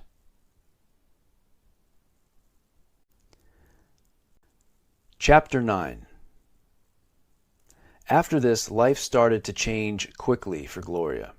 She spent much more time in prayer than she had ever done before. The light-hearted conversations she used to enjoy with her ladies-in-waiting now seemed so meaningless to her that she lost all interest in visiting with them. Leviculus had already lost interest in Gloria some time ago. They still sat together for meals and attended official events together in the castle, but other than that, Gloria rarely saw Leviculus. This left her with a lot of time for prayer and contemplation. Gloria convinced the priest to give her reading lessons every day, and her reading ability progressed rapidly. One day, for the reading lesson, the priest turned to a passage in Paul's first letter to Timothy and had Gloria read the following. "I exhort, therefore, first of all, that petitions, prayers, intercessions, and givings of thanks be made for all men, for kings and all who are in high places, that we may lead a tranquil and quiet life in all godliness and reverence. For this is good and acceptable in the sight of God our Savior, who desires all people to be saved and to come to full knowledge of the truth." Gloria's reading ability had gotten to the point now where she was able to read the whole passage without assistance, although still somewhat slowly. After she was done reading, the priest explained the passage to her. "It is the job of the king," he said, "to wield the sword and put down any threat that might get in the way of the people living peaceful lives, and of the church being able to bring all people to salvation. The people must pray to God for the king and all those who rule, so that God will aid them in their task. It will be your place, when Leviculus becomes king, to support him in this important task of suppressing all the various threats to the church that could prevent her from continuing to bring the people of this kingdom to salvation. Not only heathen nations from without, but heretics from within need to be dealt with to prevent the church from losing control of the people." This passage had not been randomly chosen. The priest was still concerned that Gloria may have doubts that could undermine her allegiance to the state church. He thought these reading lessons were a good opportunity to help reinforce the importance of the state church in her mind. After the priest had left the chapel, Gloria decided to continue reading where they had left off. The next sentence she read was this: "For there is one God and one mediator between God and men, the man Christ Jesus." This sentence seemed strange to her. She had always been taught that she should pray to Mary and the other saints, who would then intercede to God on her behalf, and she had never had any reason to question that. Now she wondered how Paul could say that there is only one mediator between God and man. Were Mary and the saints not mediators? She thought about it for a while, and then decided she would ask the priest at their next reading lesson. She decided to keep reading, and several sentences later she read this: "I desire, therefore, that the men in every place pray, lifting up holy hands, without anger and doubting. In the same way that women also adorn themselves in decent clothing, with modesty and propriety, not with braided hair, gold, pearls, or expensive clothing, but with good works, which is appropriate for women professing godliness." Gloria could hardly believe what she was reading. She was sure she had never heard anyone mention this before. She, like all the other ladies of the nobility, went to Mass every week with elaborately braided hair, gold, pearls, and expensive clothing. Why would the priest never mention this passage? Gloria, feeling quite offended, felt like she wanted to ask Paul why he thought that braided hair, gold, pearls, and expensive clothing was not dressing decently, modestly, or with propriety. As all this was going through her mind, a short sentence interrupted her thoughts. "Today, if you hear his voice, do not harden your hearts." Gloria decided that the best thing to do was to pray about all of this. She knelt for an hour in the chapel, pouring out her heart to God and pleading for wisdom and strength to do what pleased God. By the time she was done praying, she knew what she needed to do, and she had decided she was ready to suffer whatever consequences would come from it. Gloria walked slowly back to her room, wondering what would happen next, and who would understand her decision. She knew her ladies-in-waiting would just laugh at the thought of not trying to make herself look beautiful. After all, is that not exactly how she was chosen to be the future queen? As she thought about it, the only person she could think of who would at least listen to her without ridicule was her servant Ancilla. She remembered also the surprising knowledge of Scripture that Ancilla had shown in the past, and wondered what she would say about this. When she got back to the room, Ancilla was there, and Gloria shared what she had read that day and everything that was on her mind as she had been considering it. As Gloria had expected, Ancilla listened politely. When Gloria finished sharing what was on her mind, she asked Ancilla, "Did you know that there were such instructions in the Scriptures?" "Yes, my lady," Ancilla replied, "and I seek to obey them." Of course, it was no surprise to Gloria that Ancilla did not wear gold and pearls and expensive clothing, as it would have been hard to imagine she could have afforded such things as a poor servant.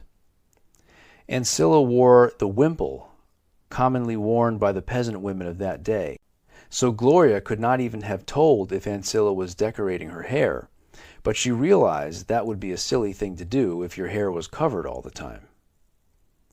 Since Ancilla's clothing was similar to the clothing of other poor women of the day, it had never occurred to Gloria that she had been intentionally dressing in any particular way.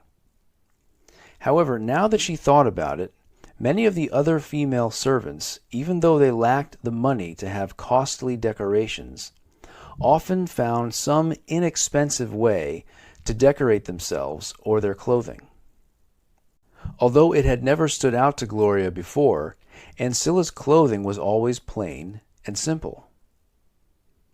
Gloria shared with Ancilla her decision to start obeying this instruction from Scripture and no longer try to attract attention to herself through decorating her body. "Have you considered what that may cost you?" asked Ancilla. "Yes," said Gloria, "and I hope with God's help I am ready to do what God wants, no matter what happens." "Where will you get clothing?" asked Ancilla. Gloria had not considered that yet. She thought for a moment and decided to go right away to ask the palace tailor to make her some new, simple dresses. Other than the fact that all her dresses were made with expensive material, Gloria also considered that all of them had also been tailored to attract attention to the shape of her body. The more she thought about it, the more it seemed to her that probably Paul did not mean clothing like that when he said he wanted all women to dress with modesty and propriety. Gloria decided to take Ancilla along with her to give the tailor an idea of what type of clothing she wanted. When Gloria explained to the tailor that she wanted some simple, plain, and modest dresses made from inexpensive material, the tailor laughed at her. "My lady, you are a princess, and I am a palace tailor. I do not make such clothing, and why would you want to wear such clothing?"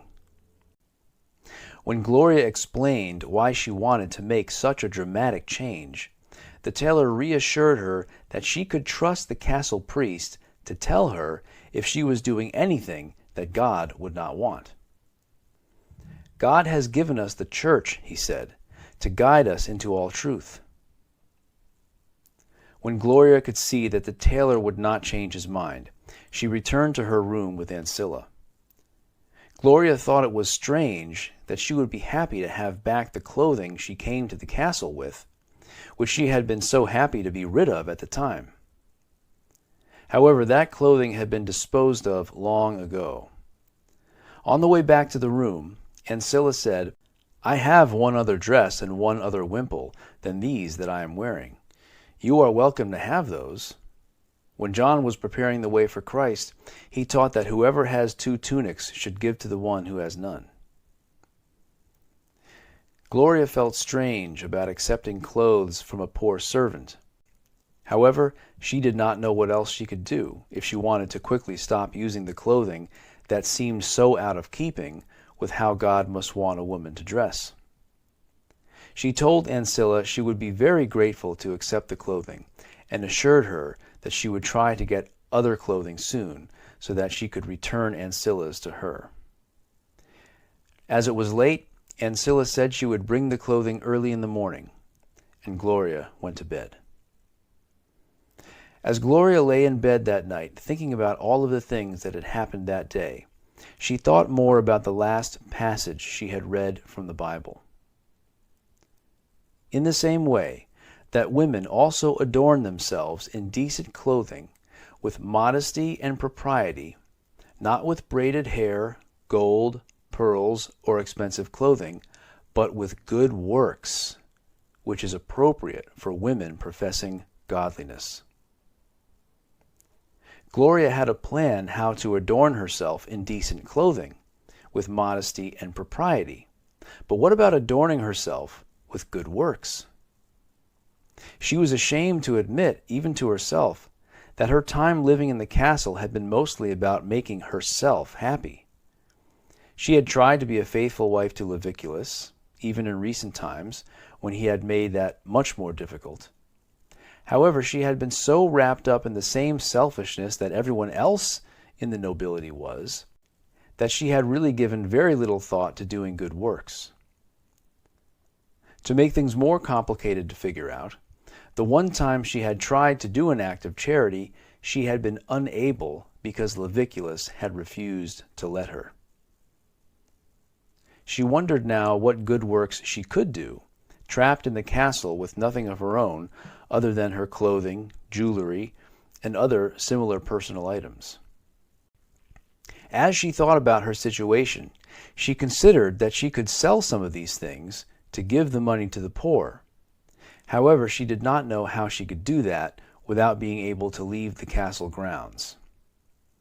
As she fell asleep that night, she prayed to God that he would give her a chance to adorn herself with good works. Chapter 10. The next morning, Ancilla was there early with the clothes she had offered to bring. Gloria was thankful to exchange her fancy clothes for the simple ones from Ancilla. However, she knew that her decision may not be well received by others in the castle, especially Leviculus, whose appreciation for fancy clothing made even some of the other nobility look plain in comparison. Gloria decided that rather than surprising Leviculus when he saw her at the noon meal, she would go to speak to him privately first. She found him in his study, staring out the window. When he saw her, he looked shocked. "Gloria, why are you dressed like a peasant?" he asked. Gloria explained what she had read in the scriptures and her desire to do whatever God asked of her. Leviculus, now visibly angry, replied, "Who gave you the authority to interpret scripture? That is the responsibility of the clergy." "But Leviculus, are the words that I read not clear enough?" asked Gloria. "If everyone starts to interpret the scriptures privately, it will lead to anarchy," Leviculus snapped back. "Plus, what training do you have to interpret scripture properly?" Gloria was not sure what to say in response. She did not want to go against her husband's wishes, but she did not want to go against God's wishes either. It seemed like, in this situation, she would have to choose. She thought quietly for a while about what to say. Finally, an idea came to her, and she asked, "Leviculus, will you pray about this and ask God to show you if I am right or wrong in this?" "Enough!" Leviculus shouted back. "I will get the priest, and we will come back to talk with you about this." Gloria returned to her room, discouraged but still committed to do what was right, no matter what the cost. She spent time in prayer as she waited for what she anticipated would be an uncomfortable meeting. She did not have long to wait before Leviculus and the priest arrived at her room. The priest started right away to lecture Gloria on the importance of proper training to be able to understand the scriptures. "Just because you can read the scriptures does not mean that you can understand them properly," he said. "Many things in the scriptures are complicated and take years of study to understand. That is why the church is the guardian of truth, so that people are not deceived by wrong ideas." "Can you explain to me then what this passage means?" asked Gloria, still unable to see what was complicated about the passage. The priest, obviously annoyed by this lack of trust, made several attempts to explain Gloria's concern away. First, he told her that the people of Israel used golden jewelry, a fact we know because they used that golden jewelry to make the golden calf in the wilderness. Since they were God's people, he argued, it shows that God was not against the use of jewelry. After this argument, he told her that David and Solomon and other godly kings used to dress in fine clothing, and if they could, then certainly men and women of high standing today could not be condemned for doing so. Do not forget, he said, that all this fine clothing provides work for tailors and cloth makers who might otherwise be unemployed. After several other arguments, each more creative than the last, the priest stopped his presentation, content that he had set the matter to rest. You still have not explained to me what Paul meant in that passage, Gloria said. He was simply saying that a woman's good works and not her appearance is what should make her stand out, the priest replied. Why would I want to wear gold, pearls, or expensive clothing, or to decorate my hair, if it was not to stand out? Gloria asked. The priest, not used to being questioned like this, sharply replied, My lady, it is not your responsibility to understand everything in the scriptures. Leave that to the experts in the church. I cannot claim to understand everything in the scriptures, but these words seem plain, and I fear the results if I hear the word of God and harden my heart against it, Gloria gently replied. There were now a few moments of awkward silence. The priest was unsure of how to respond and was too frustrated to think of what he should say. A thought occurred to Gloria about why the priest seemed either unwilling or unable to see the straightforward meaning of Paul's teaching. The words came out of her mouth before she had the chance to consider the potential consequences of them. Perhaps you are unable to see Paul's simple teaching about how women are to dress because your worldly wisdom and great education have made it difficult for you to see it. Leviculus, who up to this point had remained silent, now angrily pounded his fist on the arm of his chair. Gloria, I will not permit my wife to be dressed like a peasant. What would people say if they saw such a thing?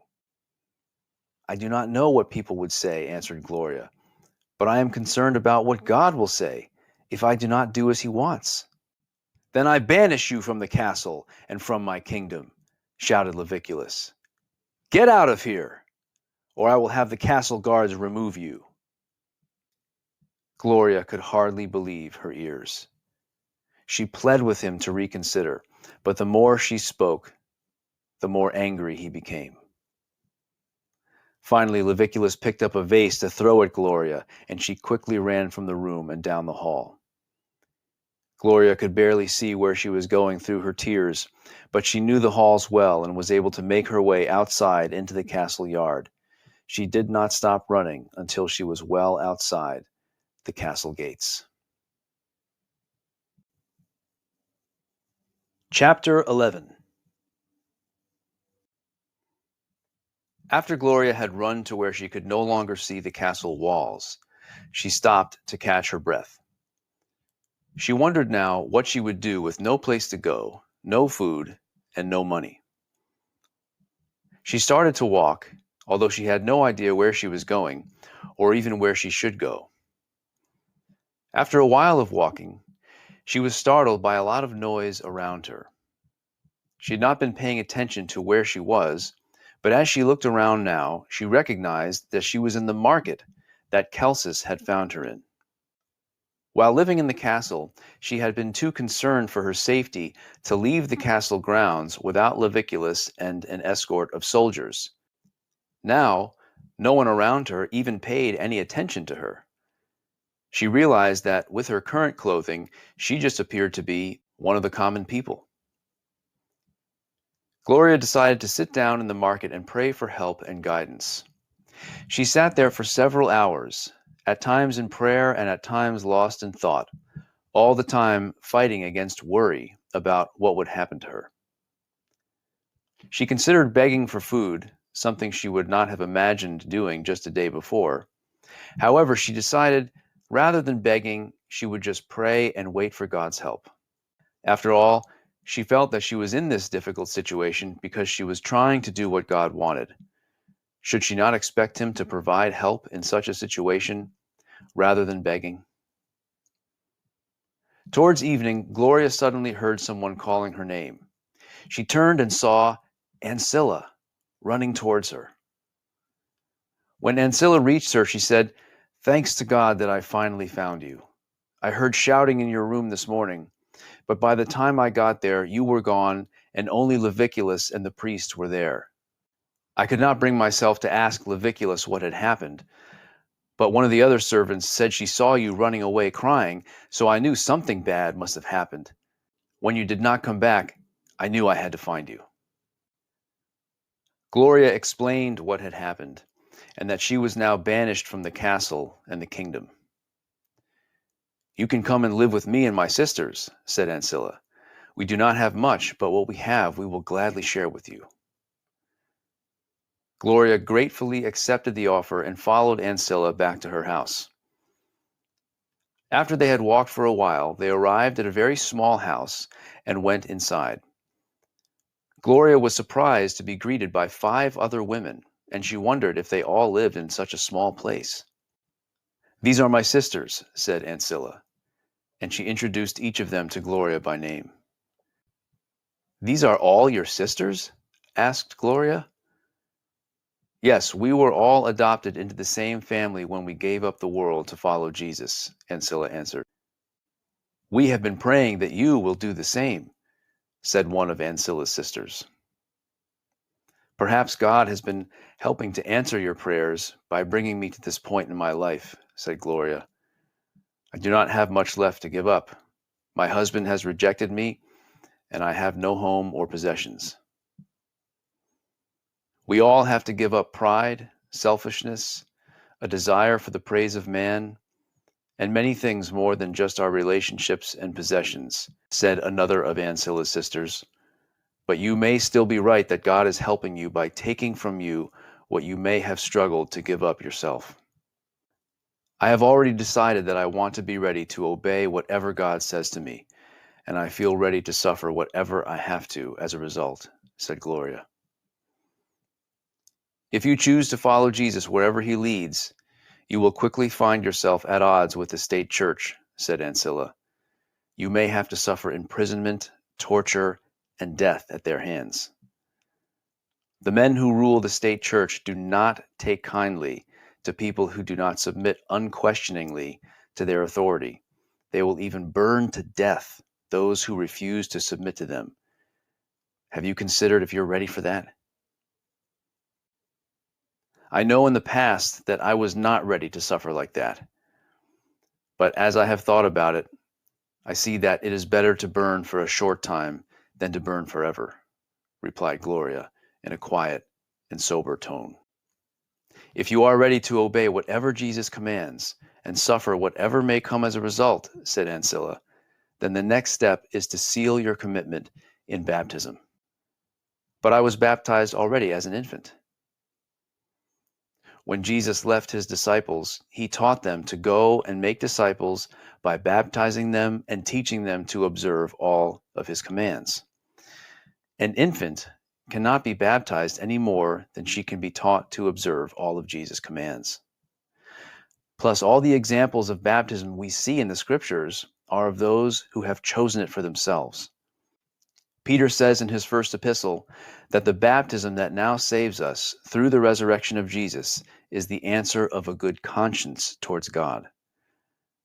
How can an infant give an answer of a good conscience towards God?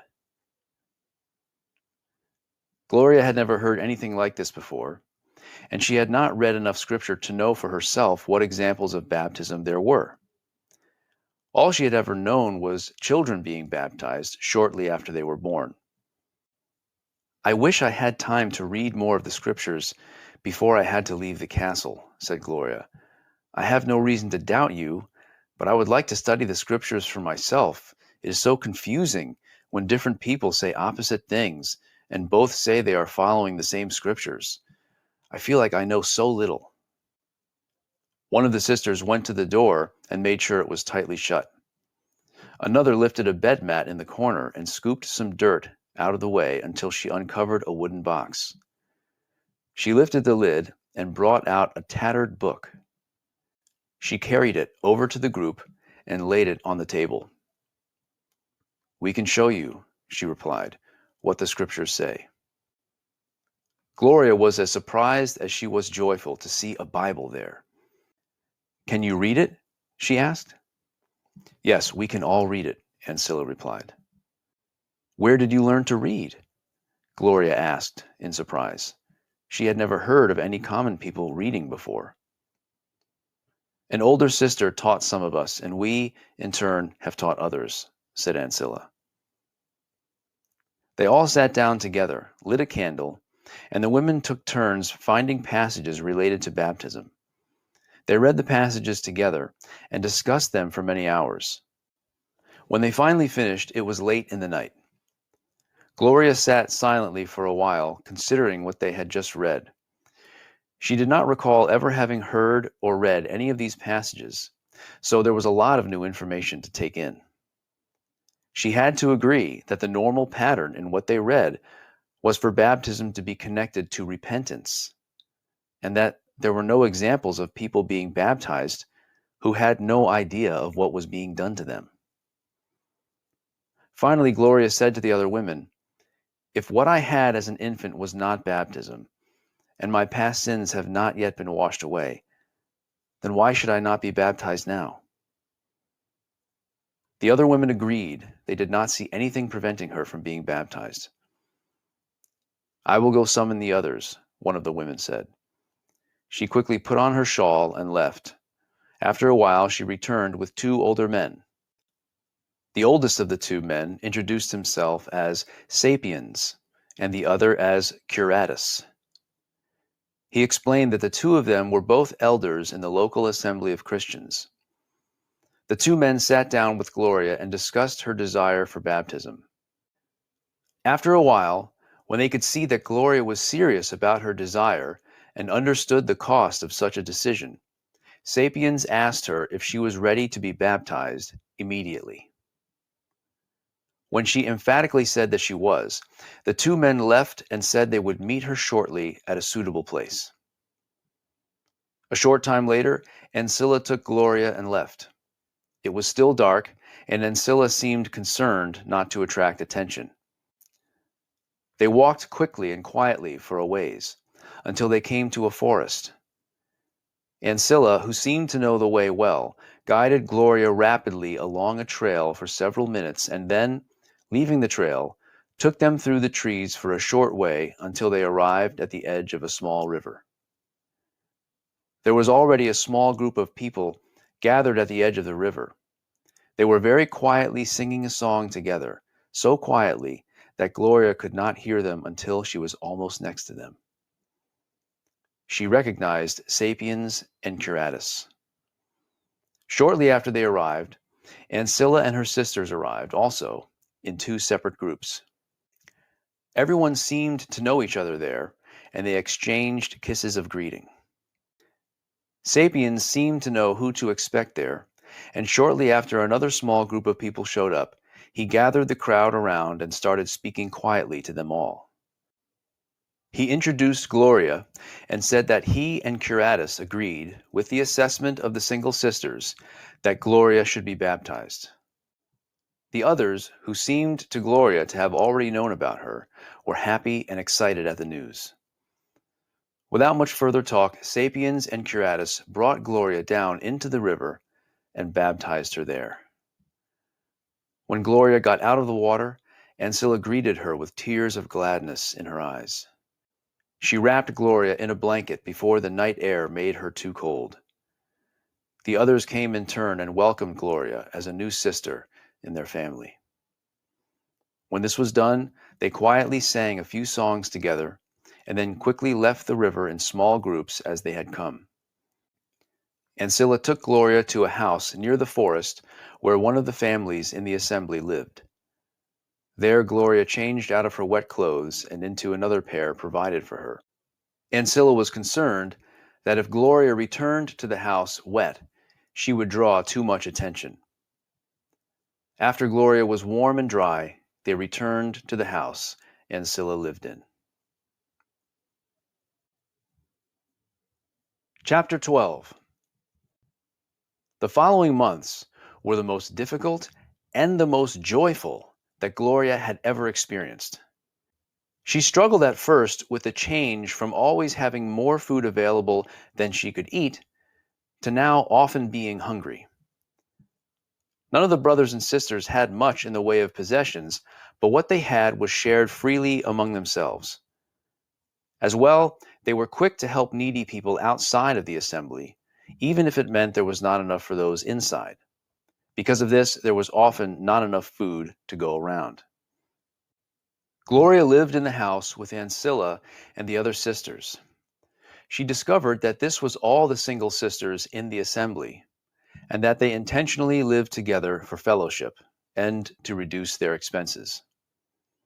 Ancilla was the only one who had any regular income, and what she made from being a servant at the castle was shared freely with the others. The other single sisters found odd jobs when they could, but they spent more of their time caring for the sick, visiting the needy, and helping women in the assembly who had new babies or who otherwise had need of help. The others in the assembly felt it would be too dangerous for Gloria to go out much or to look for odd jobs because if she was recognized, her life would be in danger. She spent much of her time visiting with and helping other women in the assembly. This was a blessing for Gloria, as she had time every day to visit with sisters, and many of them were able to teach her more about how to live as a Christian.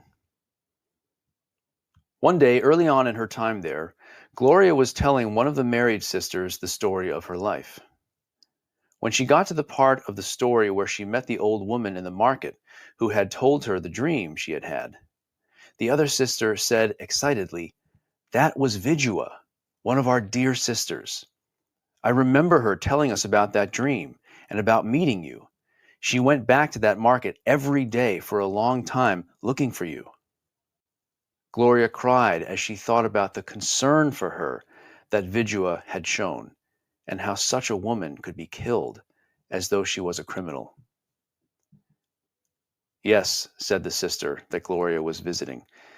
"Vidua was an old widow who lived such a godly life that she attracted the attention of the state church authorities, who became suspicious of her when they heard of her zeal for good works.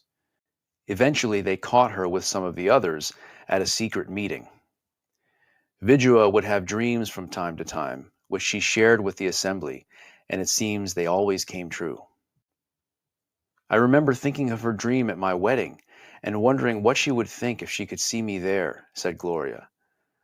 "I do wonder now, though, what the point of the dream was. Why would God reveal that to her?" "Perhaps the full meaning of the dream is not yet obvious," said the other sister thoughtfully. Evenings for Gloria and the other sisters were spent either in secret meetings with others in the assembly, or gathered together in their home, reading and discussing the scriptures together, or quietly singing songs together. There were challenges to living with so many people in a very small house, but Gloria was happy to be surrounded by people who really cared for her. Her ladies in waiting in the castle had always been around to visit, but Gloria had never felt care and concern from them as she did now from her new sisters. They had conflicts at times that they had to work out, but through it all, Gloria grew so close to the others that she could not imagine living without them. Gloria wondered at times what would happen if Leviculus wanted her back. She knew it would be difficult to leave her new family, but unless Leviculus would want to follow Jesus, Gloria knew reconciliation with him would make living with her new family impossible. She wished she had the freedom that Ancilla and the other single sisters had, to not have to think about such things. The sisters encouraged Gloria not to give up praying for Leviculus. They also encouraged her to remember that she was preparing herself to be the bride of Jesus, and that even if she could not fulfill her obligations to be a good wife for Leviculus, she had a husband waiting that she could always serve. Gloria wished she had been aware of these things before agreeing to marry Leviculus.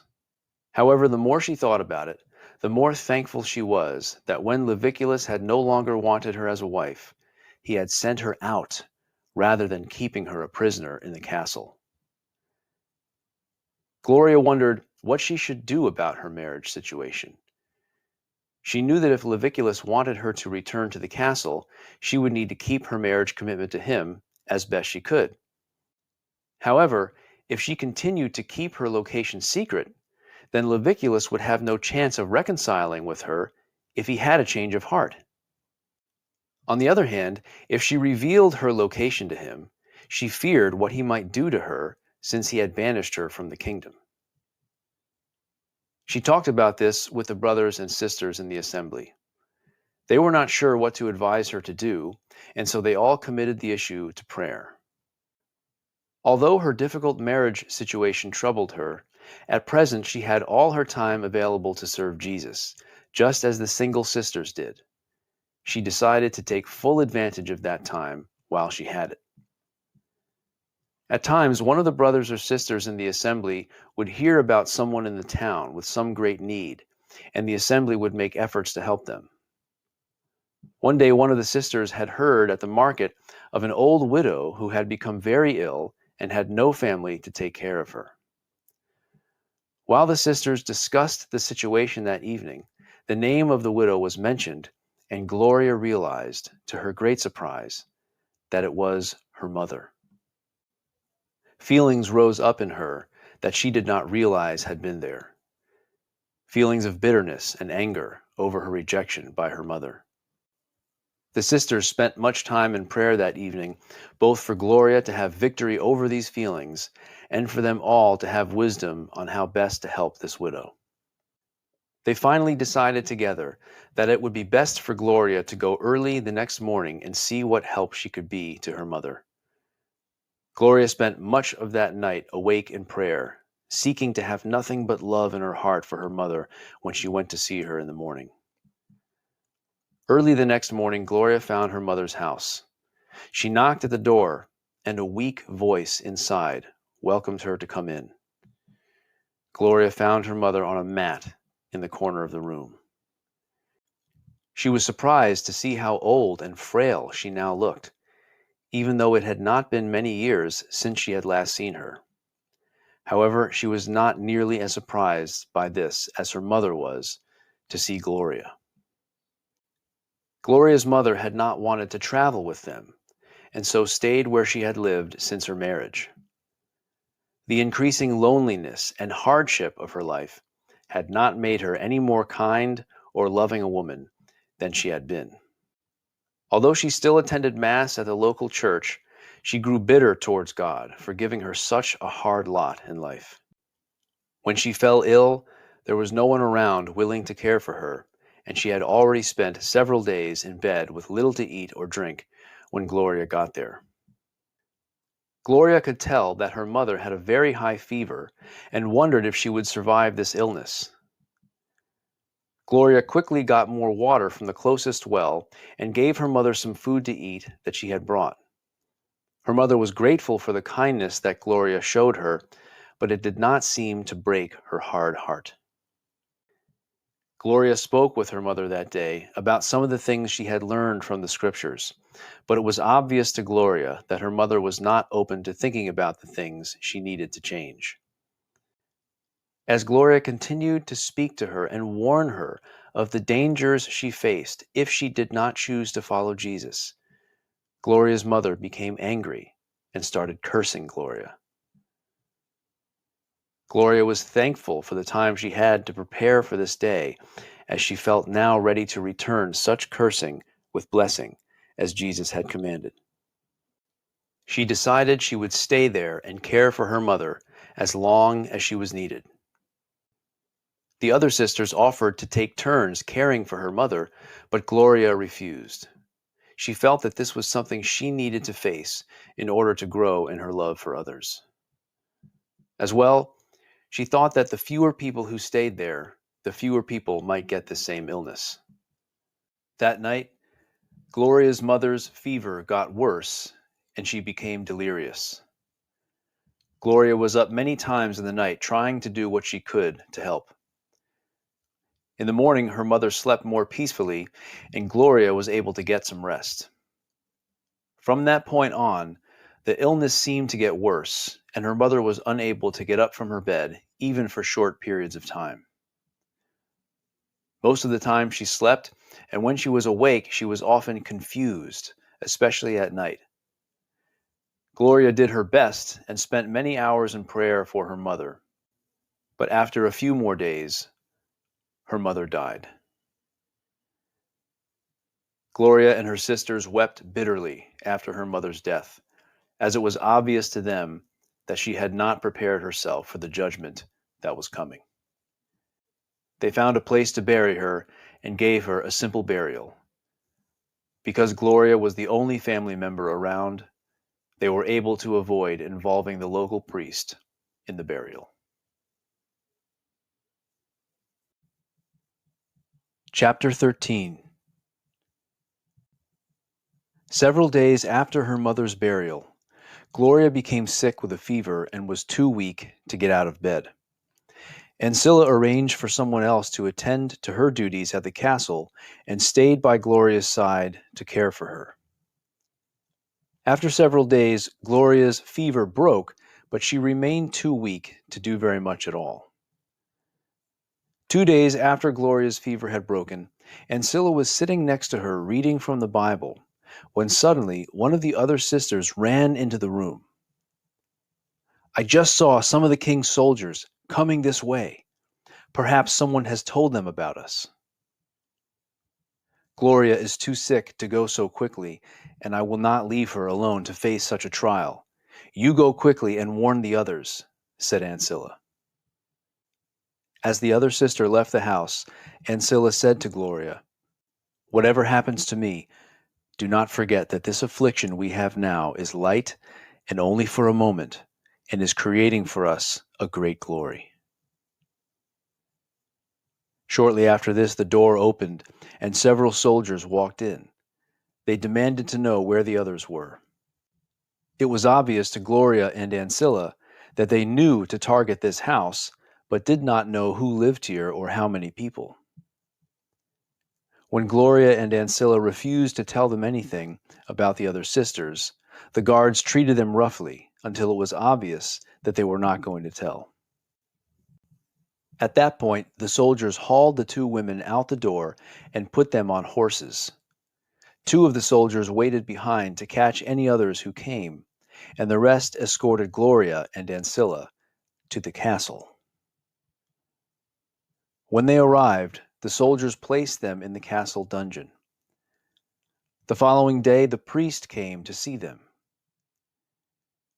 "You have been put here for involvement in heresy. However, if you will simply swear allegiance to the king and to the pope, and publicly renounce your heresies, you will be released," he said.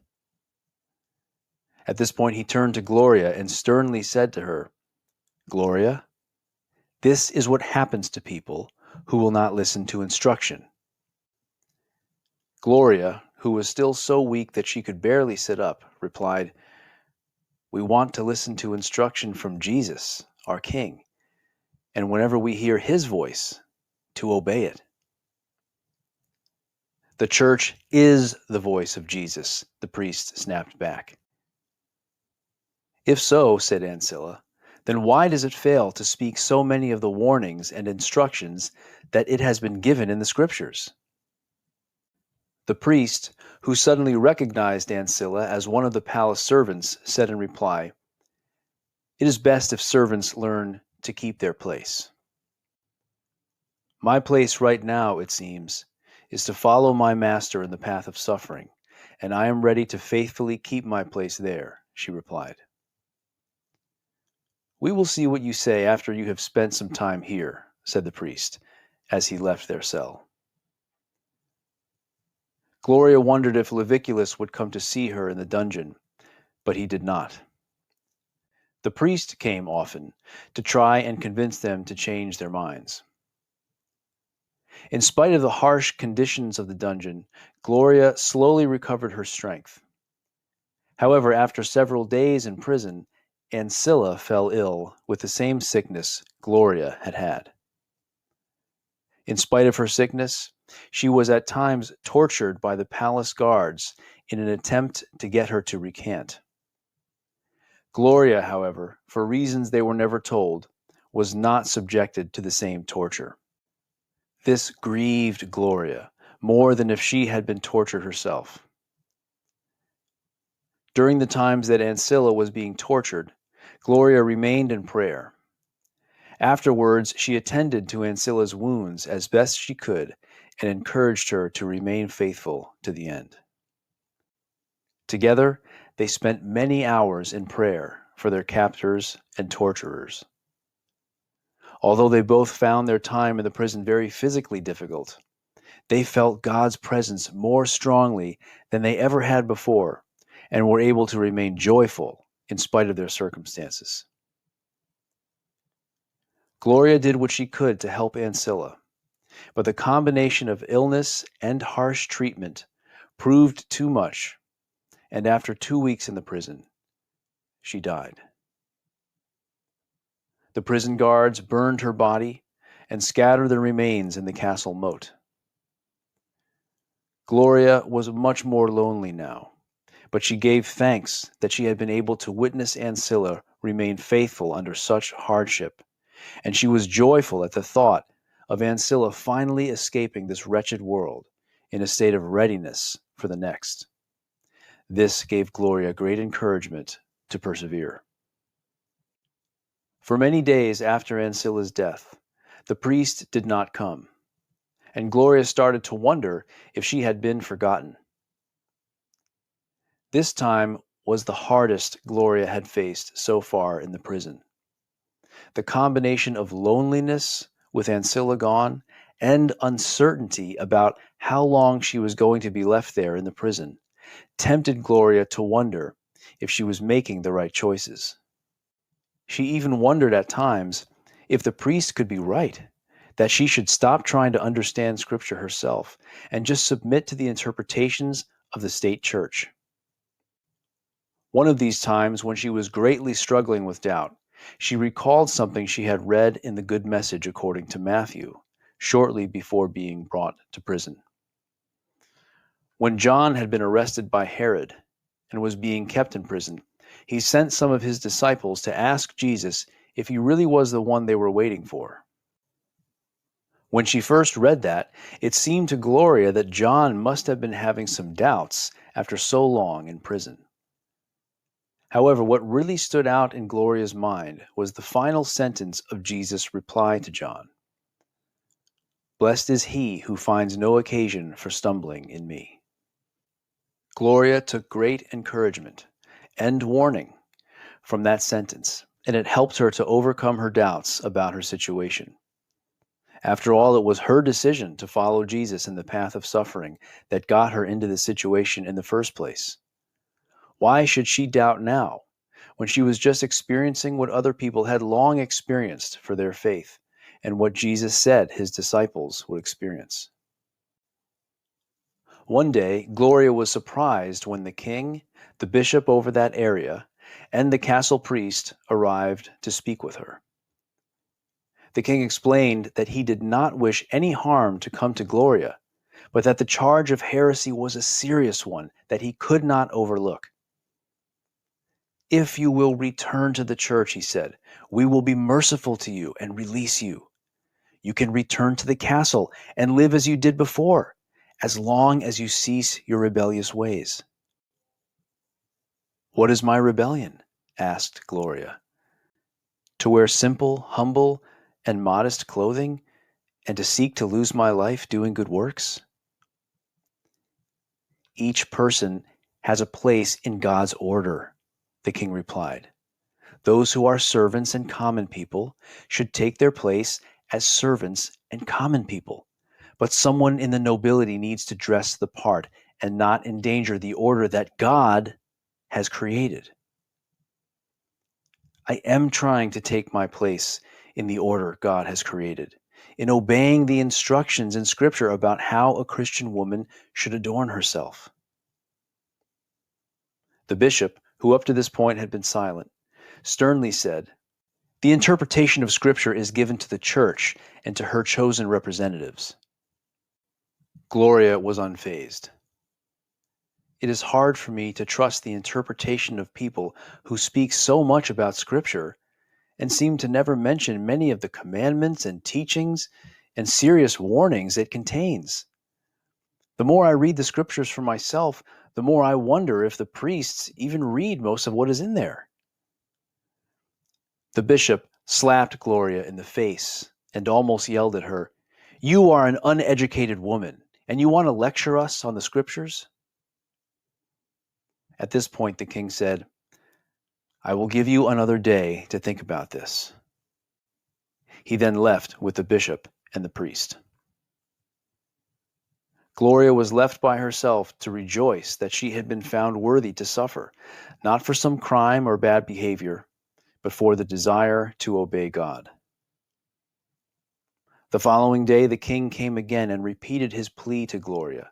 He warned her that she would face death if she would not change her mind. It was obvious to Gloria that he was uncomfortable with the situation, but it seemed to her that he felt forced by his position to act as he was. Gloria felt pity for him. When it was clear to the king that she was not going to change her mind, he went away sad.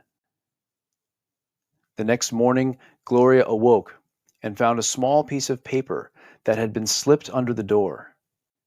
She picked it up, quite curious to see what it was and why it might be there. When she unfolded it, she found the following written on it. "Dear sister, greetings in the name of Jesus, our Master. We thought of many things we could write to encourage you, but we decided to choose some words of our Master to do so. Blessed are those who have been persecuted for righteousness' sake, for theirs is the kingdom of heaven. Blessed are you who are poor, for God's kingdom is yours. Blessed are you who hunger now, for you will be filled. Blessed are you who weep now, for you will laugh. Blessed are those who hear the word of God and keep it. Blessed are those servants whom the Lord will find watching when he comes. Most certainly I tell you that he will dress himself, make them recline, and will come and serve them. They will be blessed if he comes in the second or third watch and finds them so.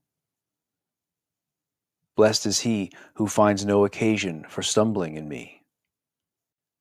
Do not be afraid of the things which you are about to suffer.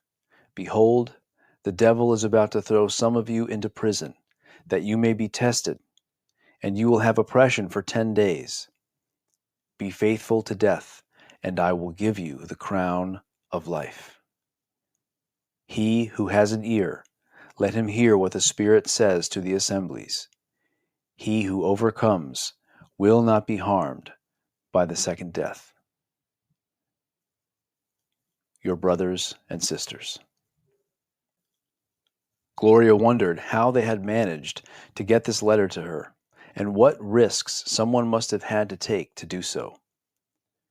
She was encouraged by their kindness and concern for her, and wished she had some way to send a letter back to them.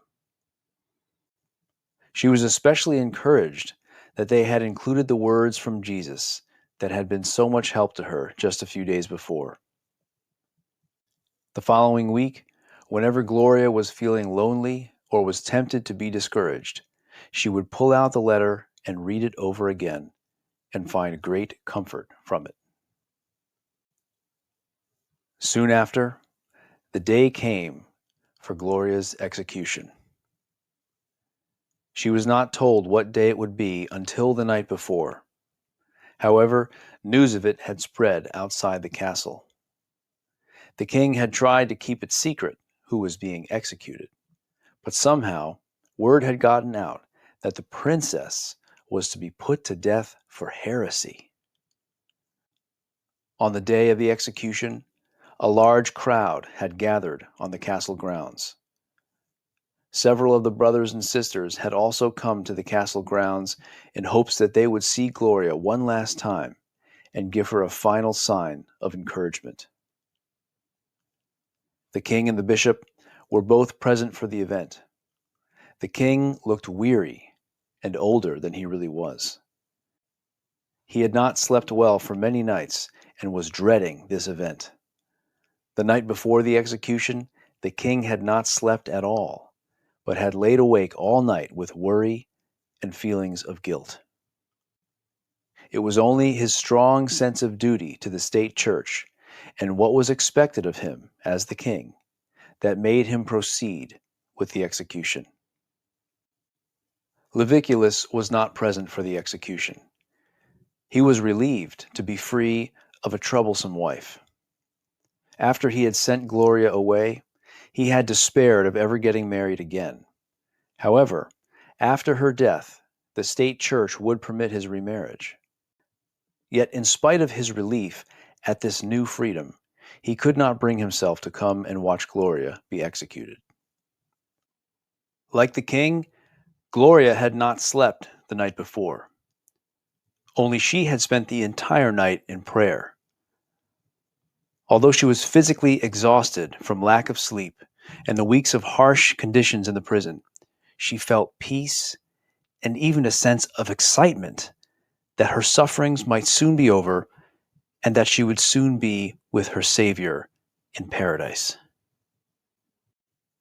When she was let out from the prison, she marched with a sense of confidence that surprised the guards who were escorting her.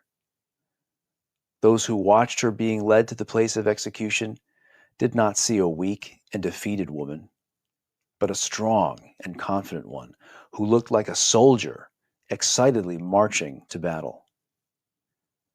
The king, on the other hand, sat on his throne with his face downcast, looking like a king who had just been defeated in battle. He barely looked up while the bishop announced the charge of heresy against Gloria and described their unsuccessful attempts to return her to submission to the state church. He described this in quite a bit more detail than he usually did, knowing that many would have questions about how a princess could be executed by the king. The bishop asked Gloria if she was ready to reject her heresy and return to the state church. "I am a disciple and servant of Jesus, and must remain faithful to him and obey whatever he tells me, either through the scriptures or otherwise," Gloria confidently replied.